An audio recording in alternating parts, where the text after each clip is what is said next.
Okay, guys, we are live. So, for those listening at home, welcome to the Live from the Sword Coast podcast. My name is Kevin Madison, and I will be your friendly dungeon master this evening. Oh, and you will be my co-dungeon master. Tonight, we are playing a special one-shot using Paradox Press, Pelgrane Press's Mutant City Blues. This is a game that is based on the Gumshoe System, written by Robin Laws. And this is my first time actually running the game. Yeah, so you can see the cover there, guys. The cover does not do the game justice, and the interior art I'm not crazy about because it's all monochromatic. All right, just take it easy. Here, go get your toy. There you go. With me tonight is two of the regulars from our Delta Green games. Guys, why don't you give a quick introduction of who you are and who you're playing? Hi. Well, go ahead. All right. My name's Irfan, and I'm playing Detective Logan on this game. And I'm Ben, and I'm going to be Detective Allen today. And we have no idea what's about to happen because we haven't seen this game before, so this will be fun. Okay, so Ben has some extensive experience with older editions of Dungeons & Dragons, and we played some Call of Cthulhu and Delta Green and GURPS before. Irfan has only played the games that we played together, I think. So this will be... Okay, so the...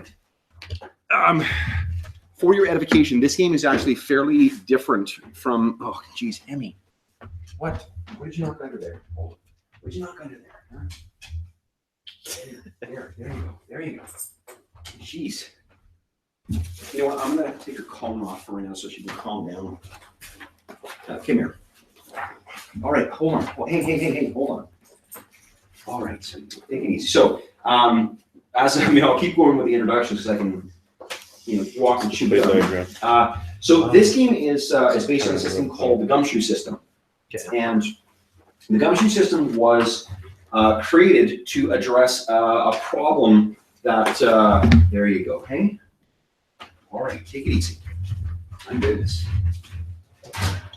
A problem that Robin Laws saw with investigative role-playing games like the ones that we've played. Mm-hmm. So the problem that that he identified was, and I'm not sure this is necessarily true, the problem was that in like Call of Cthulhu and Delta Green and the games that are based on that system, in order for you to advance forward in a mystery game, you have to make successful research or library use or whatever checks. And if you fail those, you don't really get to proceed in the adventure because you don't get the clues you need. Oh, yeah. And the analogy they were using is like, imagine if you're playing a Dungeons & Dragons style game where every time you finish killing something in one room, you had to make a roll to see if you could go to the next room. And if you fail that, you can't go to the next room. Even though you may have done everything you need to. Exactly. So what this game is, there are two different types of abilities that you'll see on your character sheet. I'm just going to grab this to refer to it.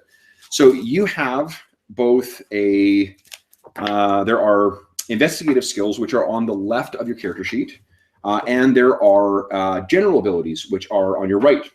Okay. The investigative abilities are things that you'll see that your investigative abilities are a lot lower than what your general abilities are. Mm-hmm. General abilities are used to like affect change in the world. Right? They're the things that you're going to do to shoot, to fight, to whatever. Your investigative abilities are used to uncover clues, to drive the story forward. You have pools of these too. The way the game works is that you use these abilities to achieve things. All you're going to need tonight is 1d6 each. Okay. So I'll give you these. This is what you're using to complete task resolution. Perfect. What you do is you spend points. Normally, your difficulty number is going to be a 4. If you roll 4 or higher, you're going to succeed. Okay. I will tell you if there are modifications to that, and the only difference there is with sense trouble. So anytime you're making a skill check, I'm going to tell you what you're rolling against, unless it's a sense trouble. Sense trouble is always going to be a mystery. So you dump as many points into that as you want, or whatever. Okay. Okay. So I think those will be more apparent as we play. Your sort of like hit point equivalent in this game are your health and your stability. Stability is sort of like your mental fortitude. Okay. If you are subject to psychic attacks, if you see like a dead body, if you find a dead friend or something like that, you could lose stability. No insanity outcomes, or There are like low stability results in mental disorders, and depending on what your superpowers are, those will dictate what your disorders are. Okay. I mentioned before we went live that there's this thing called the Quaid diagram, and this is what this thing is. Yeah. So what this does is, now if you're carefully looking, you'll see that I actually broke the rules for making one of your characters on this, and that was because I wanted to just have easy characters you could wrap your head around and play. So I swapped one thing out in this, but the reason they've got it set up this way is so that you can make predictable mysteries involving superpowers. So that you could say like, okay, well, so and so is a has super strength and he can shoot energy beams and he can do whatever, but he's displaying some other kind of disorder. Well, then maybe he's some other reason is causing that other than his superpowers, because the nature of his superpowers would predispose him towards a certain kind of disorder. Got it. And it does for you guys as well too. There are certain types of disorders that you're disposed to, and those will manifest if your stability gets too low. Your investigative skills. I was really hoping I have sexual chemistry as a superpower. Your investigative abilities are used. If you've got training in one of them, there's a baseline of knowledge that you'll get from exposure to things. Okay. So, for instance, I think that good girl.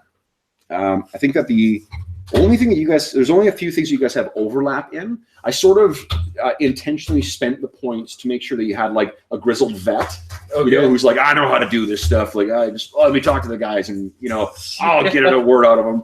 And then there's a guy who's a more studious thing. So you'll see that your skills, Barry, are way more inclined towards the technical, with a couple of positive interpersonal things. Yeah. Whereas yours are way more like street smarts type stuff, right? Got it. So no bullshit detector.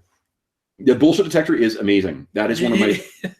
So, what you use these for is there is a baseline of information you'll get out of using the abilities, and then you can choose to spend. And because it's the first time playing this, I will tell you guys if there is more information to be learned. Okay. But in future, like I am running another game that uses the same system called Night's Black Agents, and Night's Black Agents is effectively like, imagine a Bourne movie crossed with Dracula. Huh. Nice. It's fucking crazy cool, but it's also, the campaign we're playing is one that is intentionally an improvisational campaign. So you're constantly like, there is a bunch of stuff out there, but how it connects together is, I'm leaving it loose to figure out as we play. But one of the things that plays into, and does for this too, is like, if there are times when a character would spend an investigative, make it a spend of an investigative ability, and I don't necessarily have something planned, that may allow me to say, okay, well, is there something else, another clue that's been kicking out there that I was going to deliver through something else, but maybe I can just give it this way. So, and I'm going to do the same thing with this as well. Okay. For today, though, I will tell you, like, maybe you could, if you did X or whatever. So in terms of spend points, how do we determine how much we have? Well, your rating tells you what your pool is. So really, I've left the pool open, so that as you spend shit, just make your pool smaller. Okay. Your investigative abilities will refresh at the end of the case.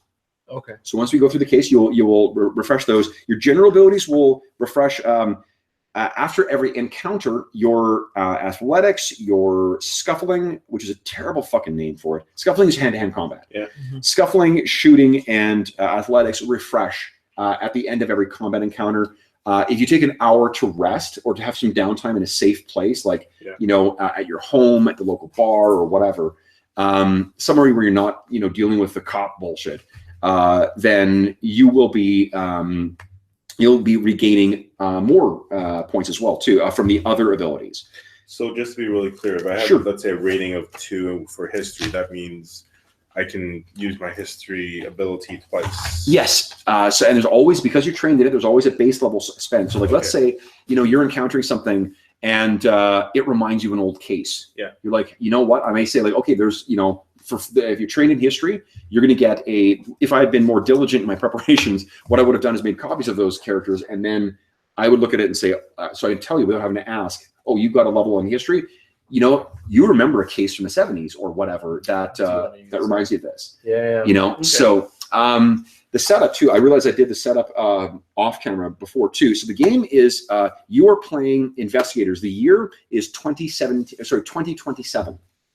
10 years in the future, there was something called about 10 years ago, there was a thing called the ghost flu that went around. And the long story, the short is that when all things shook out, or when all that stuff shook out, there was a world with people with superpowers, but they seemed to follow a predictable pattern. You know, if like if looking at the Quaid diagram, you wouldn't see someone who was both, you know, super strong and can fly and can turn intangible, right? You wouldn't see someone who could, you know, make claws appear from his hands and also read minds. That just didn't ever happen. So the Quaid diagram is the result of this organization called the Quantum Institute, I think. Hold on, what is it called? It's not really important for the purpose of this, but there's an organization that sort of mapped it out. Yeah, that sort of like undertook the study of this stuff. Where is it? There's also like there's a lot more stuff to the world than we're going to get into in tonight's session, like with, you know, subcultures and stuff like that. But where you guys are is in basically a massive concentration of mutants. I think we'll just set it in basically a city that none of us are familiar with. Rather than the recommendation is to make it a city you all know. So you know, you could do it in Calgary, but because of the difference between, for those listening at home, we are playing in Canada, and one of us is a criminal defense lawyer. So to avoid having, you know, clear evidences where you're hitting up against reality and fiction, we're just gonna say it's the States. So we'll say it's like Milwaukee. Okay. You know, like a sort of plain Jane place. No one's ever from Milwaukee. No one's ever from Milwaukee. And what's also happened is there's a pretty large concentration of mutants there as well. So, and not necessarily, you know, like, you know, saving the world or whatever else. It's still very much our world. What you guys are people who work for the, can't remember, it's something crimes division. I can't remember if it's paranormal or parahuman crimes division, but whatever. The whatever the division is, you guys are. Oh, hold on, it does say in here. You guys are part of. Well, whatever. You're the division that investigates. What do you call it? Mutant crimes. One thing that you need to. Okay, there is an organization you should be aware of. That has come up in the interim, and that is the DHS. That is the Department of Heightened Services. It's a federal mandated organization. There are certain abilities that are known as Article 18 abilities. These are abilities like if you can generate radiation, or you can, you know, if it's things that are clearly dangerous to other people. Classified mutant. Basically, it's you have to register those things and you have to be tracked. Okay. So that's just something to be aware of, because DHS is a resource you can draw on. Now, most of the abilities that are listed under investigative, I think, should all make sense. The only one that is different, anamorphology, that is the study of superhuman abilities. Okay. So yes, so anamorphology will give you. So you don't have to sit there and look through the Quaid diagram and try and be like, well, let's. You can use spends from that to sort of fast track that. Perfect. Otherwise, I think this stuff is probably an energy residue analysis. That is a new science that has developed in the last 10 years, where it's basically like, okay, it appears that this vehicle was hit with a rocket launcher, but let's like do a full spectrum analysis of this thing. On further inspection, it does appear that there are heat traces and there's a concussive damage that's been done here. So it's actually some fire sheathed mutant who smashed into this. It's not a rocket or whatever. Otherwise, like we'll deal with these as they come up. If you guys in your general abilities, which things do you have that are an 8 or higher? General abilities? Yeah, I'm just gonna grab one more book. Medic, scuffling, and stability. Your medic's an 8? Yeah. Oh, right, because you're Barry. I have athletics, health, infiltration, scuffling, sense trouble, stability, and regeneration. Awesome. Okay, so sense trouble. Yeah. The way that initiative works in this is if you get to look at this mess. Honey, making it for last time? Nothing's left. Yeah, she loves destroying stuff, and she hasn't been able to do it because she's been in the cone for so long. So the normally, so if you're involved in an encounter, like a scuffling encounter or whatever, whoever has the highest current pool, they go first. So because they're just better at it. Your 8? Who has 8 and sense trouble? Me. You. What that means is that you can choose to use your pool of sense trouble instead of the other thing. Okay. So let's say you're blowing through your pool of scuffling. Now it's down to a 3. You can choose to use that ability instead. It doesn't cost you anything. Okay. One other thing that I'm going to steal from Nice Black, this is Nice Black Agents. This is the game the other one I'm running, that I love from this, because this was written after this game, so they've evolved the game. Yeah. This game has an idea called the Techno Thriller Monologue. And it's like, it wants you to do some real cool, like Tom Clancy-esque, description. Okay. So if you've got a scuffling or a shooting of 8 or higher, which I think you do. Yeah. If you give me a badass description of what you're doing, you get to refresh 3 points into your pool. Oh, nice. Yeah, so it's a cool way of like making the game more rich, and that's true for any ability. If you had any ability, a general ability that's an 8 or higher, you can choose. Give me a cool description for that. I'll let you once per scene to refresh 3 points. Okay. Okay. Including health? Not health. No, I take a bullet, and I'm so So can I assume though, as Logan, I'm like actually playing as Logan, like you do not have adamantium skeleton. You have regeneration. All right. It is a loosely based. Like the abilities you have in this are not as fantastic as they are in a standard superhuman things or superhero thing. The adamantium skeletons after you go through, Isolation. Okay, so what other ones? I'll finish with Airfear. What other ones do you have that are 8? Okay, so I had athletics. Athletics means so the difficulty to hit someone in combat is normally a 3. Yeah, 3. If you have an athletics of 8 or higher, it means that the difficulty to hit you is a 4 or higher. Okay. Because you're just quicker on your feet to get out of the way. Yeah. All right. Okay. What other things you got at? So 10 health. That makes sense. Yeah, the health is just dead. 8 infiltration. Oh right. 8 in infiltration gives you. Hold on here.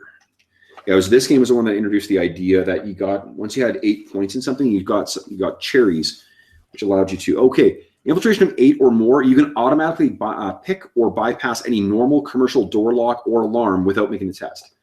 More difficult things you still need to, like a safe or whatever else you'll have to make the roll for. But basic locks like a commercial door lock, stuff like that, you can get it open without making a test. Got it. Okay. Yep. So scuffling you described, sense trouble you described, stability.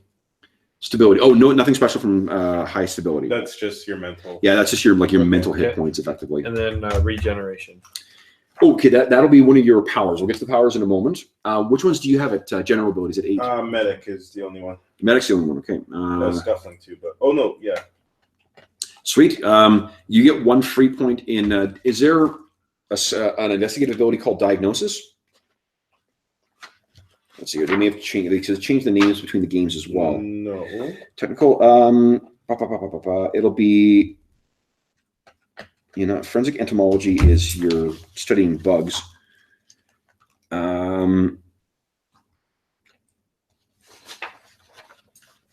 Ballistics, chemistry, cryptography, data retrieval, document analysis of. I'm just trying to see if there's a pathology thing here. There's a forensic anthropology, but that's just look at that. Maybe that's what it is. Forensic anthropology is what is what we would think of as like pathology. Let me just take a look here. It's cool that they tweak the game to be appropriate for whatever, or the underlying mechanics for each game. Mm-hmm. Yeah, autopsies. Give yourself 1 extra level in that. Okay, I have no rating in it. Okay, so you get 1, and then you should actually have a higher rating in that. Why don't you give yourself 2? Okay. Sorry, and then it's not going to really screw the balance up because Barry is actually a forensic. I guess he's a forensic scientist, not a pathologist. But so how many do you have in that? 2. And I have 3 in forensic anthropology. Oh, okay, cool. Yeah. Great. Okay, so then we got your bases covered. I tried to make sure you guys have between the two of you all your bases covered. Okay. Okay, so that's the only thing you've got as a general at 8. Yep. Okay. And so scuffling. Scuffling at 8. Yeah. Sweet. Okay, so what scuffling at 8 also gives you is you have the ability to attack more than once. as well. So there are scuffling. You also can do a cool techno thriller monologue, and you also get. Where is it here? There is a couple of things you get from having. What is it called? Is it called hand-to-hand in this? What is it called? Hand-to-hand. So you get that extra attacks, which allow you to, like if you hit with your first attack, you get a chance to make a second attack as well. It will cost you 3 points from your hand-to-hand plus 2 health to immediately launch that second attack. Okay. You also can use the Mook Shield rule, which is something I will be using in this because that's appropriate for a superhero thing. Basically what that means is you can drag a conventional mook or henchman or something like that. Like say there's like a nameless gang member or whatever. Yeah. You can grab them and use them effectively as a shield from bullets and stuff like that. Costs you 3 points to do that. And if you succeed, all range attacks that miss you hit the mook instead. And they provide 4 points of armor for you, which is pretty good. It's a good thing we don't have any alignments or things like that. No. That's a really kind of shitty thing. It's like, oh, people are shooting at me. You can die for me instead. You do have internal affairs in this as well, because remember, you are operating police officers. Okay, let's talk about the powers. Oh, that's where you got regeneration. I'll use you as my move shield. Yeah. Okay, so your powers, Ben, are speed, reflexes. Okay, so what speed allows you, these are pools as well that you can spend. Okay. So speed is, you move it really, you move very quick. Yeah. As long as you have 1 or more points in your speed pool, you can automatically travel at 20 meters if that's all you're doing, and that's in 6 seconds. Okay. You can spend points as well too to up your speed. So we'll refer to it if we need to, but I mean, to be honest, it's gonna be mostly narrative stuff. Okay. So for instance, if you needed to move at 200 kilometers an hour, you could spend 3 points from your pool. Okay. So that would move you, take you 18 seconds to move a kilometer. So you're pretty darn quick. The max that they've got on the chart is to move a kilometer in 3.6 seconds. Costs you 7. You travel 1,000 kilometers an hour. Okay. Okay. In addition, you can dodge gunfire and other shooting attacks by making a speed test, just as any other character may dodge blast attacks by making an athletics test. Okay. Okay. Reflexes was your next one? Reflexes. Reflexes. Yeah. That. Can I use the speed to somehow increase the power of my attacks, like use kinetic energy? The setting is fairly realistic. So what that would do is probably fuck your hand up pretty badly too, because you're not able to absorb. Remember, like it's going to be force transfer both ways, right? So fair enough. Yeah, if you took a pipe or something like that, you would do it, but you also would still end up with that. You ever use a baseball bat against it right before I. Oh, you release it, yeah. Reflexes. You can spend 2 points of reflexes to automatically dodge things. Okay. Okay, so if you don't want to chew up your speed pool, you can just spend that. So that's what reflexes. Decisions? Lightning decisions. Okay, so remember what I said about initiative? Yeah. Yeah, you can choose to spend 2 points of lightning decisions to ignore that and go first. Okay. Okay. I'm also going to. What is it here? Yeah, that's right. Okay, and then now. Threat calculus. Direct calculus? Threat calculus. That's actually a pretty cool one. These are all your powers you have? Yeah. So you're able to predict what physical moves the people around you are about to make. So long as you're able to observe a subject, he can never make a physical move that surprises you. This is reflecting that you're seeing things so much faster than what other people are. So this is just like physical moves. Physical moves, yeah. It. Yeah. And that sensing trouble would be a lot bigger than that. Like sense trouble is different. Yeah, that's like, I got a bad feeling about this thing, or spotting someone who's hiding on you or whatever. So I'm going to be perfectly fine in a fist fight, but if it's a mental, or if there's an ambush or whatever. Yeah. What it also does is it increases your the chance to hit you by 1. So if do you have a scuffling of 8, or do you have an athletics of 8? No, athletics of 6. Okay, so then it's a 4 to hit either of you guys. Okay. Okay. Cognition? Is the last one. Because last week I'm trying to see if threat calculus does anything else. Okay, to maintain this awareness does take active concentration. So to activate it, you have to spend 1 point, and then it's active for 10 minutes. Okay. So you're sort of having to, like, I guess what you're trying to do is speed up your senses, because if you spent your entire life that way, it would just feel like, you know, waiting in line at an ATM would fucking kill you. Yeah. Right? There's actually, I don't know if you know okay, so Quicksilver, who was in the Avengers films, in the comics, Quicksilver is a total asshole all the time. And there's a great issue of X Factor where the whole issue is this psychologist giving, like, you know, kind of counseling with all the team members. And the way he explained it is, and as he's doing this, you can see him like completing this puzzle that she had been waiting to do, because he's so like annoyed. He says, look, he says, you want to understand why I'm so pissed at everyone? Have you ever been stuck behind an ATM where the person ahead of you doesn't know how to work it properly? That's my life. You know? So summarizes. Yeah, that's a great take on the character. Is that it for your powers? Cognition. Cognition. Okay, cognition is Thinking? Yeah, thinking. Processing. You have the raw calculating power of an advanced supercomputer. Ooh, You're able to perform complex mathematical calculations off the top of your head. It allows you to identify moments when players, including yourself, arrive at an essentially correct interpretation of the facts gathered through your investigative abilities. You may at any time spend 3 points of cognition to test the validity of the theory. The GM will respond by telling you whether the theory is hot, warm, cold, or freezing. As is per the traditional kids game, hotter and colder, hot means correct, while cold means incorrect. So yeah, so those are your powers. Okay. Walking supercomputer. And it's super fast. Okay. How about you, Logan? What do you got? Natural weaponing? Weaponry. Natural weaponry. Yeah, sorry, my handwriting is awful. Okay. So natural weaponry. You're equipped with claws or bony spikes. When you're doing damage in scuffling, it's +2, which, to give you an idea, +2 damage is equivalent to like a large caliber sniper rifle. Nice. So you will fuck people up with your claws.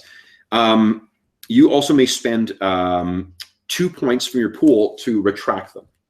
Okay. So it's sort of like, I'm picturing this character is, you know, no adamantium, no whatever. You can just, and again, feel free to role play these characters how the hell you want. I just wanted to have an easy sort of character archetype to grapple onto. So that's what you can do with natural weaponry, and you can spend those points in what do you call it? In combat. Yeah. What else? Regeneration. Regeneration. Yeah. That's an important one. Where is it here? Regeneration. Your body naturally heals itself of even the most gruesome injuries. Once every 3 minutes, you may spend 1 regeneration point to refresh 2 lost or spent health points. This requires no concentration on your part. You can carry it out while you're doing whatever you're doing, as lacerated muscles knit together, bones fuse and snap into place, and sliced skin smooths over. If your regeneration is 8 or more, 8 or more, the power can bring you back from the dead. Yes. Yeah, you can't regrow a limb or lost or severed body part in its entirety, but if you still have the missing part, you can stick it back on or into its correct anatomical location and watch the nauseated wonder, or watch in nauseated wonder as your regen power stitches it back on. I know exactly where Ben's going with this. I was just gonna say you're definitely not circumcised. I've tried so many times. What's the next one? Nick. Tracking. Tracking. Yeah. Nick. Son of a bitch. So, tracking is here we go. If provided a scent sample from a living subject and location where the subject recently was, you can track him to his current location. Your tracking sense is also so highly developed that methods used to throw off bloodhounds don't work on you. Even if the quarry crosses a river or masks a scent with perfume, you'll still find him. Man, you got stalker written all over me. If a subject's location provides a clue necessary to solving a case, you automatically succeed. Otherwise, you must spend points to find the present location of other subjects. The cost varies according to the time elapsed between the subject's presence at your start point and the beginning of your tracking effort. So how long passed between when you last saw them there.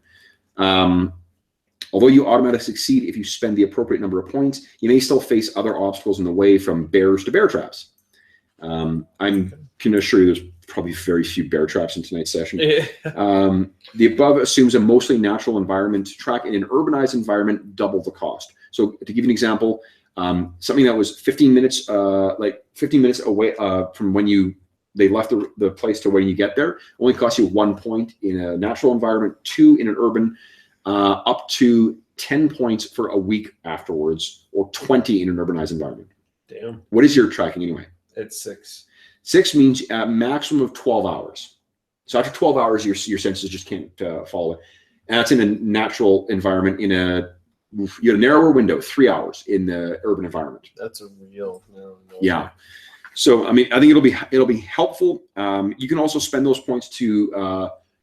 Actually, I don't know what else you can use to spend them on. The powers are supposed to be something that you can use to boost your other skills, your general abilities. So if you find there's something where you think like, oh yeah, this is a creative use of this, I could use this to boost something, let me know, and I'll worst I can say is no. Okay. So this Koi diagram, I mean, I haven't seen one before. How exactly does this kind of thing work? So let's say that you were dealing with someone with. You found a crime scene where someone has torn the door off its hinges with his bare hands. That suggests that they have strength. Right. Okay. Then you also see that there are witnesses in there, but they do not know they don't have any recollection of what this guy looks like. And there's evidence after someone does the appropriate analysis that they've had their memories altered. That means that's someone with memory alteration. Mm-hmm. Usually powers will go within like 2. Very rarely 3 hops, but there's no way there's going to be someone who has both of those abilities. So you're dealing with 2 individuals. 2 individuals you're looking for. That's the way. That's really the mean. And I guess the other thing is the black is the disorders that will develop with the powers. So if you've got someone, sorry, I keep teasing with this, but I don't know offhand. Let's say that you've got someone who has super strength, but they're exhibiting things of schizophrenia. Right, schizophrenia is way down here. Super strength is way up here. It's 2 different people. Yeah, it is. It's unlikely that that's the cause of it. Okay. Okay. You also have some investigative powers. Actually, Ben doesn't have any of those, but you have some too. So should I add that? I know. Take a look under your sheet on the right-hand side. Mutant powers, partway down. Under investigative abilities. Mutant powers, investigative. The top one's there. Oh, sorry. Okay. Yep. Yep. So you've got olfactory. What is that called? Olfactory center. Yes. Okay. Well, you can smell. So what the investigative ones do is they're just like investigative skills. It's powers you can use to try and gain further information. I'm going to crop this, Steve. Olfactory center is you can detect and process smells to a degree far superior to a normal human being. By practicing comparative smell testing, you become adapted at identifying and distinguishing various smells. If you have the tracking ability, which you do, you can spend olfactory center points on tracking tests. Got it. So you get an extra pool for that, provided that the smell is somehow a factor. That's going to be something for you to come out, say, you know what, I'm going to use my olfactory center ability to try and, investigate or listen or whatever. Okay. Okay. Hearing you also have, right? Yep. Your hearing exceeds that of an ordinary human. You can hear sounds from a long distance. The auditory processing centers in your brain can act as on-the-fly sound editors and enhancers, cutting out background noise, zeroing in, for instance, if a dog is chewing on something. Gotcha. Zeroing in on a particular frequency or maximizing sound from a single source, such as a pair of people conversing in the middle of a large crowd. Okay. You can even mentally replay a garbled noise, for instance, a misheard word or phrase, in order to make it out properly. Once you've identified a sound, you can mentally compare it to another sound to see if it derives from a similar or identical source. So recognizing someone's voice. Yeah. Okay. You can pick up most clues available to a user of electronic surveillance, though for obvious reasons, you're unable to create recordings for later study or use as evidence. So I can compare sounds in my head. Yeah. But I can't record them. You know why they put that in there? It's because of fucking players. Yeah. Because some players can be like, well, I mean, it doesn't say I can't do that. Yeah. I think you got one more. Environmental awareness. Yes. Okay, this one's kind of cool too. Like an animal, your sensory apparatus constantly monitors dozens of barely perceptible cues from the natural environment. When a natural disaster such as an earthquake or tsunami is in the offing, your instinctive senses automatically detect it long before any ordinary human. You can spot disturbances in the natural order, sense the distress in the area's wildlife population, and instinctively assess its environmental health. Some people with this mutation come to regard urban environments as unbearably disturbing. The overwhelming smells, sounds of mechanized life oppress them terribly, prompting them to seek out a hermit-like existence in an isolated wilderness. Environmental awareness points can, in some instances, be spent on sense trouble tests, provided that the hidden danger in question is somehow distressing to its flora or fauna. Okay. So this is the proverbial, Terminator walking past a dog thing. Yeah. And like the dog's barking. Yeah. So yeah. And that's the other cool thing that I think that's going to provide some interesting contrast between the characters. Your stuff is all cerebral and technical and whatnot. Yours is very like instinctual and gut level. So that's cool. That's pretty sure I function. Okay, so that I think is everything we need to know to get going.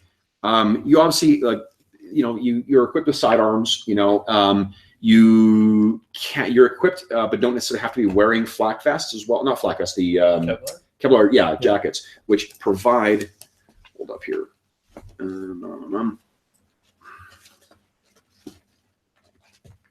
Armor. Okay, armor provides you when you have it on. Who, me?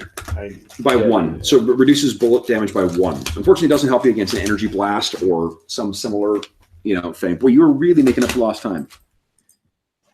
Let's destroy every single toy we have, huh?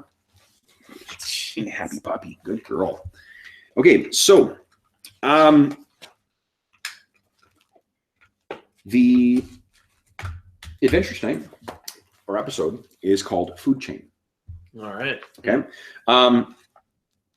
Our morning opens with which of you guys who wants to start describing what their morning routine is kind of like? I can do it. Mm. All right. So I hit the snooze button about 5 or 6 times. Yep. And then it's usually when I crack an eye open. Where's your place? Like, what kind of place do you live in? I live still living in the parents' house. Yeah. Yeah, still living in the parents' house. Just never quite found the right time to leave. Okay. Got a little too settled. So I think there, if you've been there for a really long time, your parents are there. I'm picturing, like the noise dampening they put in for when there's like someone's having a recording studio. Yeah. And everything. Those like foam cone kind of things on the wall. Yeah. Am I correct to think that your bedroom is just covered in that shit? No, but I'd say my bedroom isn't, but I'd say that no, my mom and my dad's bedroom is. Yeah. There totally is. It's been a while since there's been any renovations or anything in the home. Doors are a little bit creaky. Yeah. The window frames tend to gather a little bit of moisture.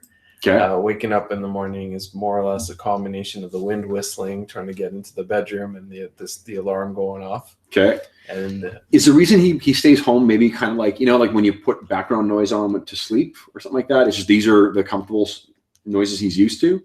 That would certainly be a part of it, like the white noise that sort of settles him. Yeah. But also just because of the over sort of the sensory stimulation that I often experience, it's nice to have like familiarity around me, a place that I feel safe. Yeah. And knowing that having the parents on the road, no matter, despite the fact that they may be the older folk, still gives me a bit of that calmness and stability. Okay. Yeah. Okay.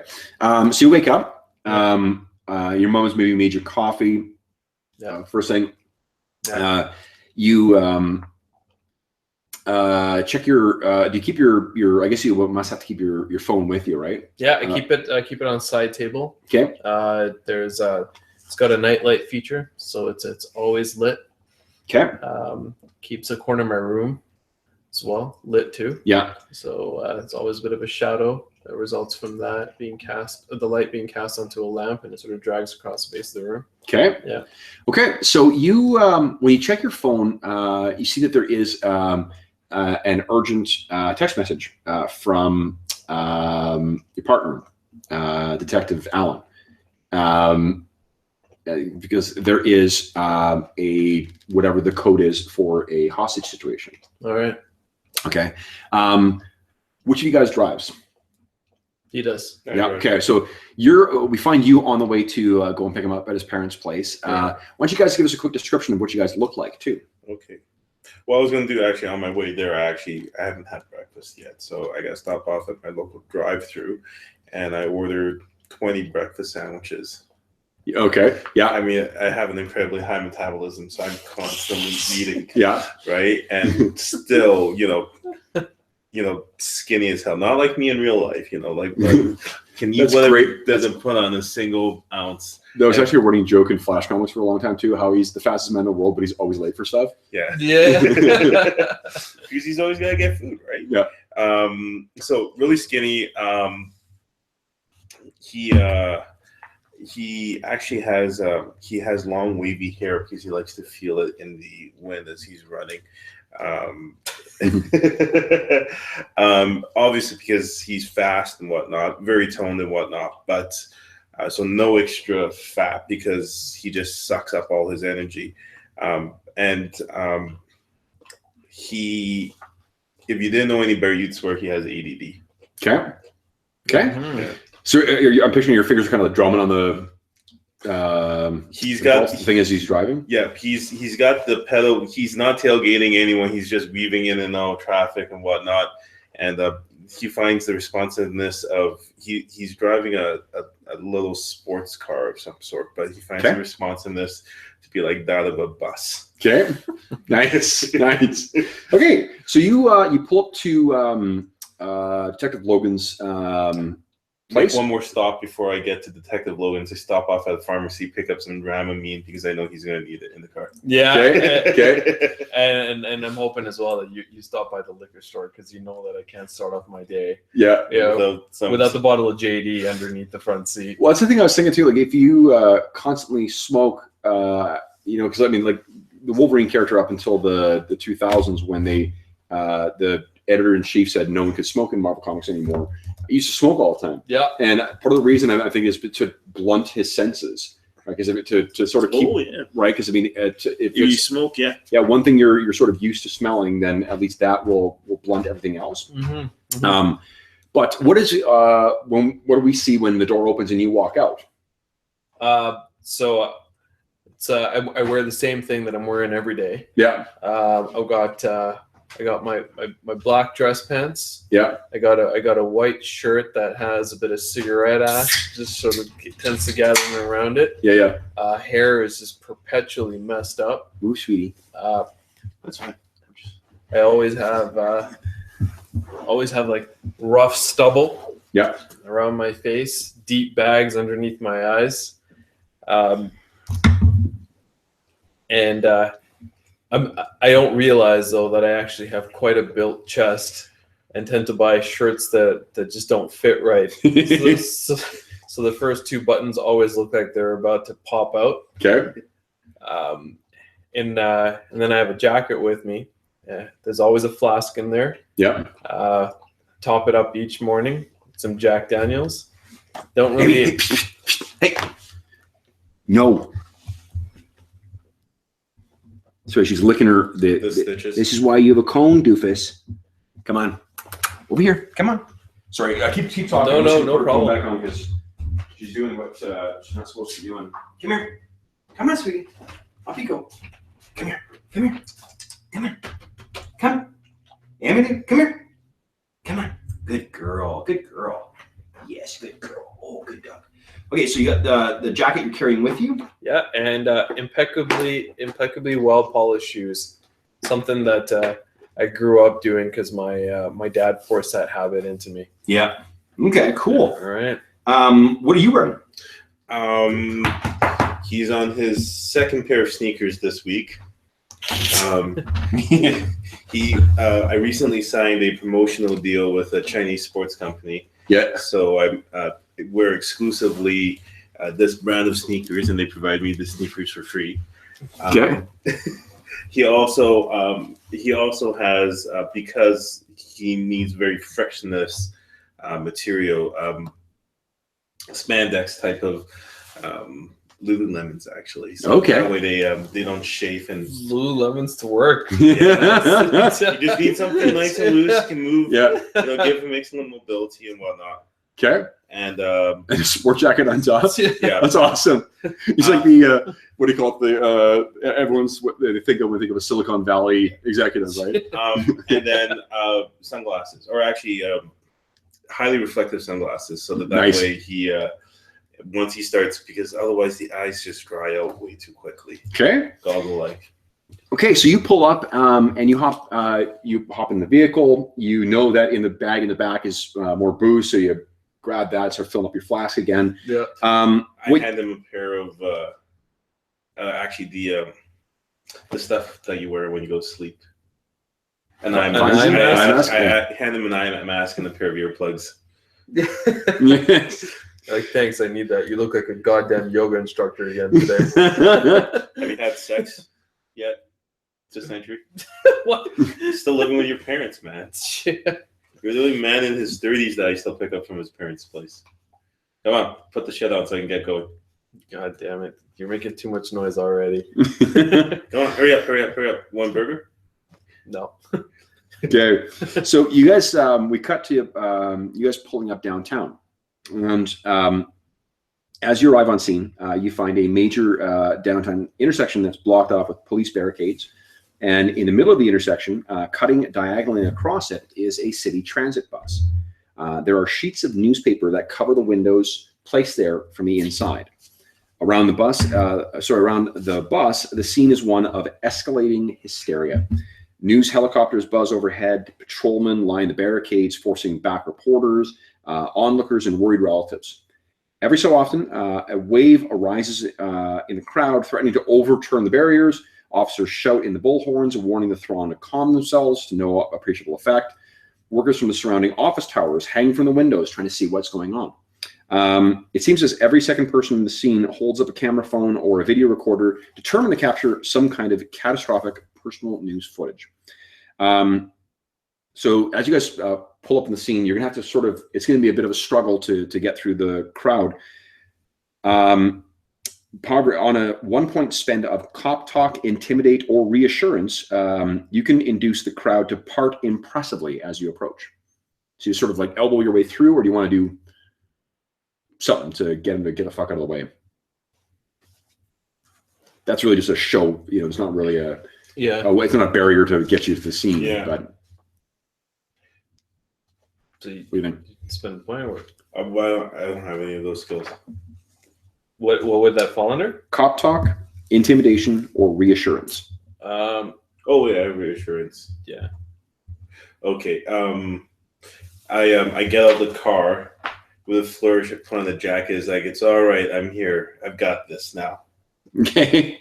So the crowd maybe is kind of like, they're whispering and they know who you are, the fastest detective alive. That's what all of his girlfriends have said too. As you, as it parts, you see there's a uniform. Girlfriend. There's a uniformed officer who's like, detectives, over here. And they'll escort you to a mobile command center, which is a small semi-tractor truck converted into an armored police vehicle. Inside, uniformed communications officers man banks of surveillance and monitoring equipment as police brass in charge pace back and forth. The mission leaders briskly introduce themselves. Officially heading the operation is a hostage specialist named Lauren Pritchard. Lauren is a harried H-R-R-I-E-D, not Harry, broad-shouldered woman. And she continues to fight to keep her wavy chestnut brown hair from escaping the confines of an ill-constructed bun. Her right hand for the crisis is Ken Swales, a lieutenant from the force's tactical squad. So he's dressed up like a SWAT team officer. She's she's a police negotiator. So what was her name? Her name is Lauren Pritchard. Yeah. His name is Ken Swales. So who's trained in cop talk? I am. So you get in there and you can tell that tensions between hostage negotiators and tactical squads are standard fare in a situation like this. Should something go wrong, each will try and shift the blame to each other unless a new crop of scapegoats happens along to satisfy both of their buck passing. Like, say, two guys from the special, handling unit. Got it. If you want to spend a point of cop talk, you can specify that you have a relationship, a positive working relationship with either Pritchard or Swales. Yeah, I'm going to spend a cop talk point. Okay. So who do you know then? Do you think you know Swales or you know Pritchard? I know Pritchard. Okay. So you walk up and she looks and I'm going to take that as a positive thing. She says, she has this look of relief when she, makes eye contact with you. Yeah. She says, you made it. And I wasn't even sure what was going on. I got a text message this morning. How are you doing? Yeah. She sort of gestures around. Yeah. Can you give me a bit of an update? Like, what are we dealing with here? What's going on? Well, we've been in cell phone communication with the hostage taker, but he is agitated and effectively incoherent. He's identified himself as Jared Witten, which we take to be some kind of self-employed handyman. He's in the system as an Article 18 registrant, claiming both self-detonation and radiation projection powers. Do we know how many hostages we have? We think that it was a full bus. He has allowed an elderly woman with heart trouble and a couple of small kids off the bus during the first hour, but since then he's let no one out, including a diabetic man who needs his insulin. Now, is he in the DHS system? Yes, he's Article 18 registrant. Okay. So he's one of the guys who needs to register because of his powers. Yep. His two powers are self-detonation, which is and the radiation. And radiation projection. Okay. He's never been charged with any crime, including the use of either of his powers. Okay. All right. Do we know what he wants? And is he listed any demands? Oh yeah. Yeah. He's asked that the government stop the fluoridation of carbonated beverages. He's asked that he be provided with a helicopter to take him to the United Nations headquarters, and that the television personalities who are trying to get him to kill be arrested and convicted for their offenses against mankind. I don't know about you guys, but I say we just let this guy self-implode and call it a day. If he, there's sort of everyone's sort of adjusting and whatnot. It's full of hostages. During one heated, she says that during one of the phone exchanges, he's accused Pritchard of wanting to dope him up and put him away. This led her to conclude that he is a current or former mental patient. Mm. Well, I mean, to be honest with you guys, if you took the block out, wouldn't be a bad idea. I hated that bar on the corner there anyway. Could do a bit of a renovation there. Barry, you got anything to say about that? Have a drink. Thank you. Do we know how strong his mutant abilities are? Because of their Article 18 powers, it's actually a crime to use them. And so we don't necessarily know, but are the crowds, do we have our radiation detectors out? We haven't been able to get close enough to the bus to have any Geiger detectors or any similar equipment used. But he said now that he, after his last phone call, he would only speak to someone in the HCIU, and that is your department, Heightened Crime Investigative Unit. All right. Well, I want the Geiger detector set up here. If you start detecting anything out of the ordinary, you have to let me know right away. And then we might just, and I turn to Lieutenant Swales and I say, if the Geiger counters increase too much, make an entry immediately. Do we have anything that we can? She sort of looks as this is just so you guys know, because HCIU is in command, it's in your hands. Oh, okay. Do we have any infrared scopes so we can maybe get an idea of what's going on inside the bus? That would, I think I'm going to call for a preparedness check. So are you trained in preparedness at all? I have 2 points. Okay, so it's going to be a roll. So if you roll 4 or higher, then you're going to have access to that, Yep. and you can spend points from your preparedness pool to increase the chances. Each one you spend adds 1 to your roll. Okay. Okay, so do you want to just roll or do you want to spend them? I'll just roll. Just roll, okay? Yep. So 4 or higher, right? Yes, please. 2. No. Damn it. This is early morning commute. They're on the way, but not here yet. Okay. All right. Do we I'm going to ask, do we have any sedatives that can knock down this guy very quick? Again, preparedness. Let's see. I don't have preparedness. You're not training at all. Okay, so it's a 4 or higher. Actually, can I use my medic skill? And I want 2 things. Actually, we have someone who has insulin there, so I'm looking for insulin in a needle, and I also want a sedative. I want 2 needles. Okay. The needle, I think one of the paramedics that's on scene, you could probably get from the sedative. Go ahead and make a preparedness check. Let's see if. Yeah. So it's just straight roll. You can still Yeah, make a roll. It's just that you're rolling. Yeah. Yes, actually, good. Okay. So yeah. So there is something in one of the ambulances. You sort of go over there and do a quick look around, and you find a good combo. Yeah. All right. And I also get the insulin. You also get the insulin as well. Yeah. I'm thinking that, what I can do is I can go up, look, this guy needs to get his insulin, otherwise you're going to have even more problems. I'm fast enough, I might be able to jab him with the sedative first, and then we can take him in for questioning. So sorry, we know that this guy's a diabetic? No, we know that there's a diabetic on the Okay.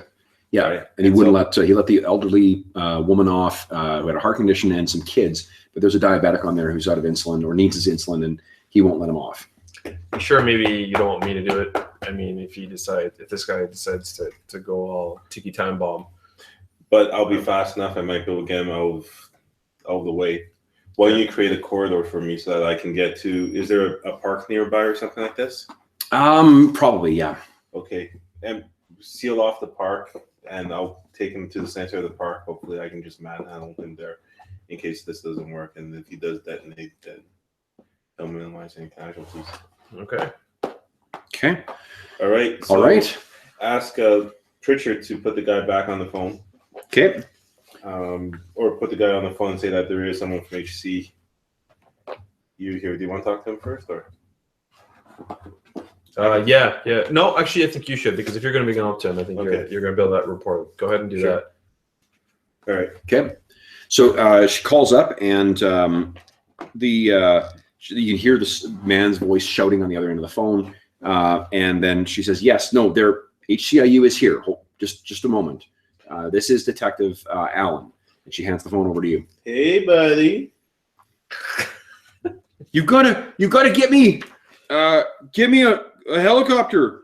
I gotta get to the United Nations headquarters. Okay. Well, buddy, we gotta take care of. I understand there's someone on your bus who needs some medication. We gotta take care of him first. No, there's more important things right now. Okay. Well, tell you what. If you let me take care of him first, then I'll get you your helicopter. Okay. You have reassurance, don't you? Yeah. Yeah. If you spend a point in it, then you don't need to make a roll. Investigative, you always just succeed. Oh, okay. That'll get you. That'll be enough to get him to trust you, I think. Okay. Okay. I'll use the point. So yeah. Okay. So he's. I don't know. You got to get the fluoridated out of the carbonated beverages too. I know. I can't believe you're doing that to my Diet Cokes, man. It's not just for me. It's for everyone. You know, you're. I don't like to use the term hero too often, but you're a hero, sir. I know. He was trying to change it. Well, I'd love to shake the hand of hero. Do you mind if I come on board? I'm just gonna bring a syringe with me. It's got insulin in it, and we just want to make sure he's okay, and then we'll get that. I'm not taking any more dope. No, You can't dope me up and put me away. I'm not. It's not for you. It's for the other guy. It's for the guy with insulin. Okay, with diabetes. Okay. There's a bit more back and forth, and then he eventually agrees to it. Okay. So, So I keep the actually I keep the syringe with the sedative in my back pocket. Okay. Okay, and actually I keep it in my dominant hand behind my. No, wait a second. How should I do this? Actually, I'm fast. It doesn't matter, does it? A 2-point spend of what was it? Your reflexes, I think, or lightning, whatever. Reflexes. 2 points spend means you're acting before him anyway. Okay. So you could easily just. Yeah. Okay. But I hold the one with insulin kind of in front of me. Okay. See, this is just insulin. Okay. Actually, I have an empty syringe. So this is the scene we've seen in any hostage whatever movie where the one guy walks out with the hands up and there's flash bulbs going from all the photographers, and you can hear the news chopper going overhead. You walk up to the bus, and then to stay in character as the helicopters and the flashes of the boats are giving them my best look. The occasional wink. Play up the crowd. Okay. So you just hate that. Take another drink. Oh, right.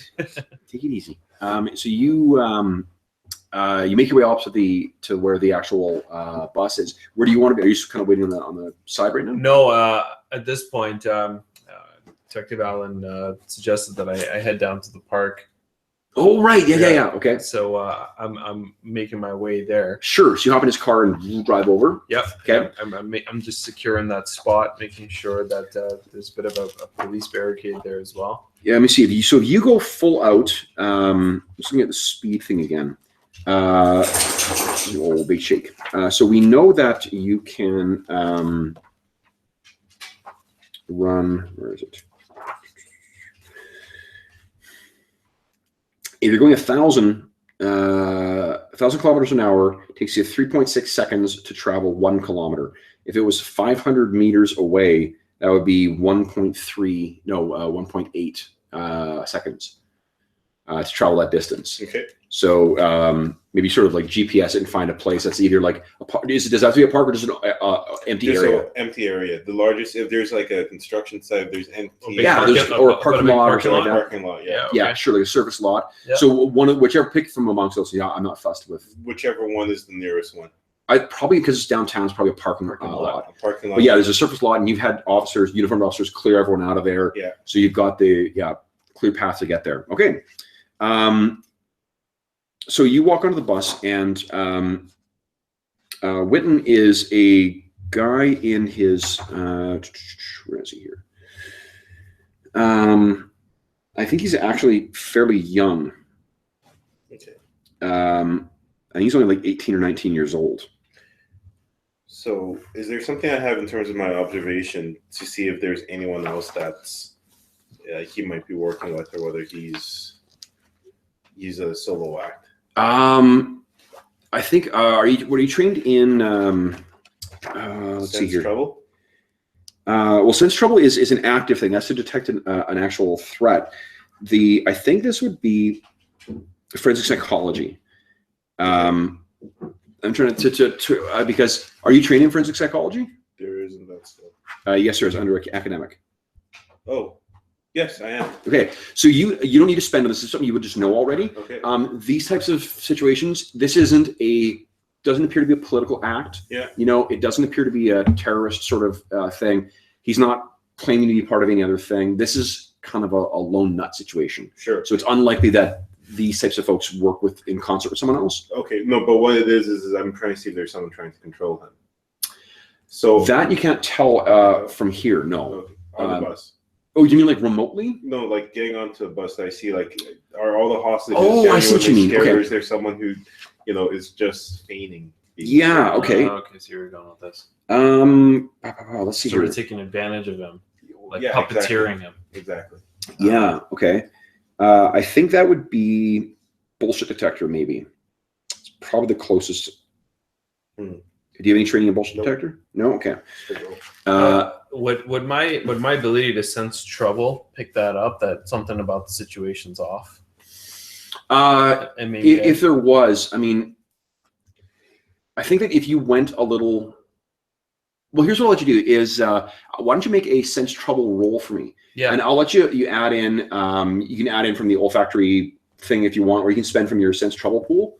I'll the do difficulty, environmental. I think the difficulty is going to be a 7 though, just because it's at a distance and it's through the radiation. what do you call a paper rock. You're trying to go just on scent alone and trying to pull out one person from a bunch of scared and nervous people, right? Okay. So what you can do is to bring that number down, or like to add to your dice roll, you can spend points from your sense trouble or from the olfactory whatever pool. I'll use 2 points from the olfactory. Sure. Pool. Okay. So well, that means you need a 5 5 or higher. That means you got a 33% chance of succeeding. Okay. Remember, as long as you get an opportunity to spend like an hour of downtime, you're going to start refreshing more pools. Okay. Okay, so Yeah. You might 500. want to use. yeah. Hey, there you go. Five. Five. Okay, so there is an awful lot of scared people on there, but the pheromones that one of the people on the bus is giving off is a mix of anger and fear, like terror, I guess would be a way to put it. You don't sense anyone. There's no one else on there who seems calm or collected or whatever else. Okay, so it's just one person, it's which just is going to be the guy. Okay. Perfect. Plus, I guess one thing too to look at on the Quaid diagram, in order to survive a self-detonating person, you would need to have some kind of like intangibility or something like that, which means you would have to have the ability to influence minds plus some kind of intangibility. So you take a look at the Quaid diagram, see if it's likely to be. Oh. So that's where he's at on that spectrum. No, you have to find the intangibility, and then I'll look at mind control first, because I think there is one. I'm certain there's one for mind control. Yeah, I think it's in the bottom right somewhere, along the sexual coercion. I was really drawn to that, eh?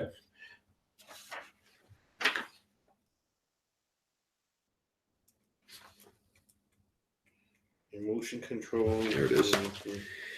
Induced mental disorder, induced aggression, induced fear. Here we go.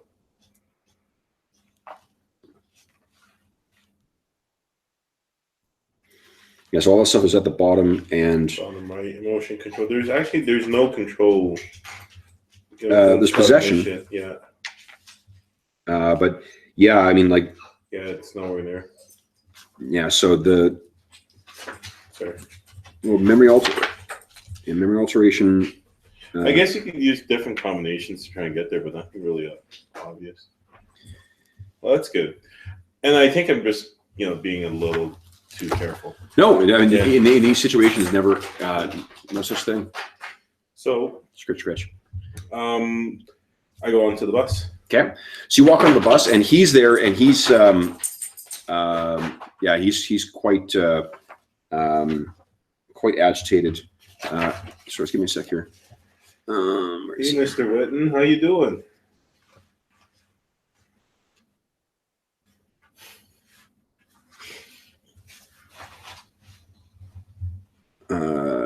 So Jared, yeah, he's sorry, I'm trying to find his actual age because it is important for this. You said he was a youngish kind of guy. Yeah, he's a younger kind of guy. So he is looking pretty scrawny and haggard, almost a wild look in his eye, and he says, all right, no, I don't want any trouble. And everyone is sort of like against, as far away from him as they can be. Yeah. And it stinks on the bus as well too. But he says, you don't get near me with that. Okay, I'm going to stay right here. Who has diabetes here? And you hear there's an older black guy, so you're the back says, me. All right, I got to walk past you to get to that gentleman so I can give him this insulin here. You don't get near me. Okay. And you see his hands glow just a tiny bit. So he's moving back, and his eyes also begin to give off a little bit of a glow. Hey, you're looking a little stressed here. Do you want something to take the edge off? No more doping. You said not, and it gets even brighter. Okay, well, I'm going to need you to calm down. I'm not going to walk past you. You're going to be that agitated. You're not walking past me, and he starts backing up. So he's sort of backing himself up so that you can get to the guy. Well, I need you to calm down. You're glowing at the edges here. I'm not going to put everyone at risk here. There's real risk here. Everyone's at risk here. I know. So can you do me a favor? Why don't you sit down? Take some deep breaths. Come on, breathe with me here. No, you were going to give him this thing. Yeah. You just. I just want you to calm down. I don't want you to have an accidental detonation, man. Don't want to say that. I think you got as calm as he's going to be. Okay. Probably. He's quite worked up. Yeah, I just want him focusing on me. I'm trying. You got forensic psychology as well too. Like this guy's obviously not of right He's mind not right now. resisting. Okay. He's not in the right mind. Yeah, he's pretty much, he is on, as he sounded on the phone, he's kind of on the edge. Okay. So I head towards the gentleman. Okay. Sorry. Where's the guy and where is he? So he's sort of in the middle of the aisle of the bus. He's walking back. The old guy it's one of these buses where there's like a second level to get up to the ones, the seats at the back. He's just like the first seat on that back step. So he'll back up to nearly the back of the bus, and then he'll let you get to the old guy. Okay. Actually, before he starts going up, I just say, why don't you just take a step to your left here? I'm going to just step around you. No. Go up to the gentleman. No.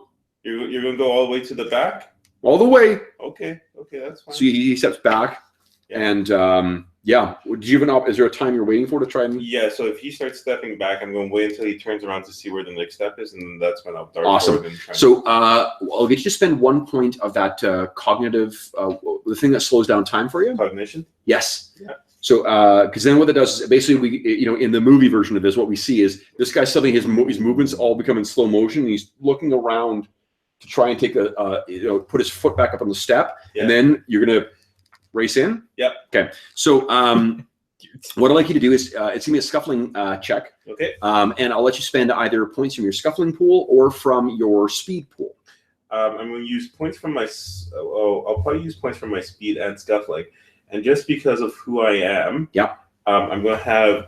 I drop the insulin one. Yep. I pull out the sedative, and then my other phone. In my other hand, I pull out my phone and I get ready to take a selfie. Okay. Jab. Okay. So,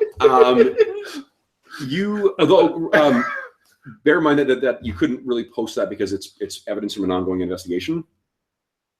What are you talking about? Twitter account hashtag. Remember, because you guys are police officers, right? He leaks it to. Yeah, you're a police officer. That would be leaking information from it to the reporter that he bangs on the side. Yeah. Okay. So, What do I need to do something like that? So you will need because it's a called shot effectively with the thing. So it'll be a 5 to hit him. All right. And you can spend as many points as you want. I'm going to use 3 of the speed. Okay. To take it down to 2. Okay. And 2 of the scuffling. Okay. Actually, you only need to do 1 from the scuffling because a 1 is an auto hit. Okay. Right. So great. Okay. So what's this look like? What's this look like? What does it look like? Yeah. I sneak up behind him. I have my arm around him, scuffling, and then snap. Okay. So you jab him in and flash. Yeah. You can go ahead and take refresh 3 points to your speed pool. That was a cool tech-thriller monologue. Okay, so you race in, you do that, and he unfortunately, so the sedative will take a moment or so to kick in. So he'd be kind of in slow motion, and I start running him back out of the bus towards the empty parking lot. Okay, so that's going to dump 10 points into your speed. Yeah. Or 10 points in your pool to get him to that empty parking lot. Okay. And you race him out and down. They've cleared a small little alleyway for you. You get him to there in 1.8 seconds. Yeah. So it's like a 1 Mississippi, 2 Mississippi, and then you're in this new place. And he's meant to finish saying, "Oh, honey, you roll the dice.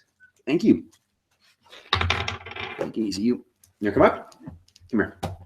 Come on. Emmy. Here you go, sweetie. There you go. Yeah, up you go. Good girl. Good girl. Calm down. Yes. Hello, Cornell. Okay.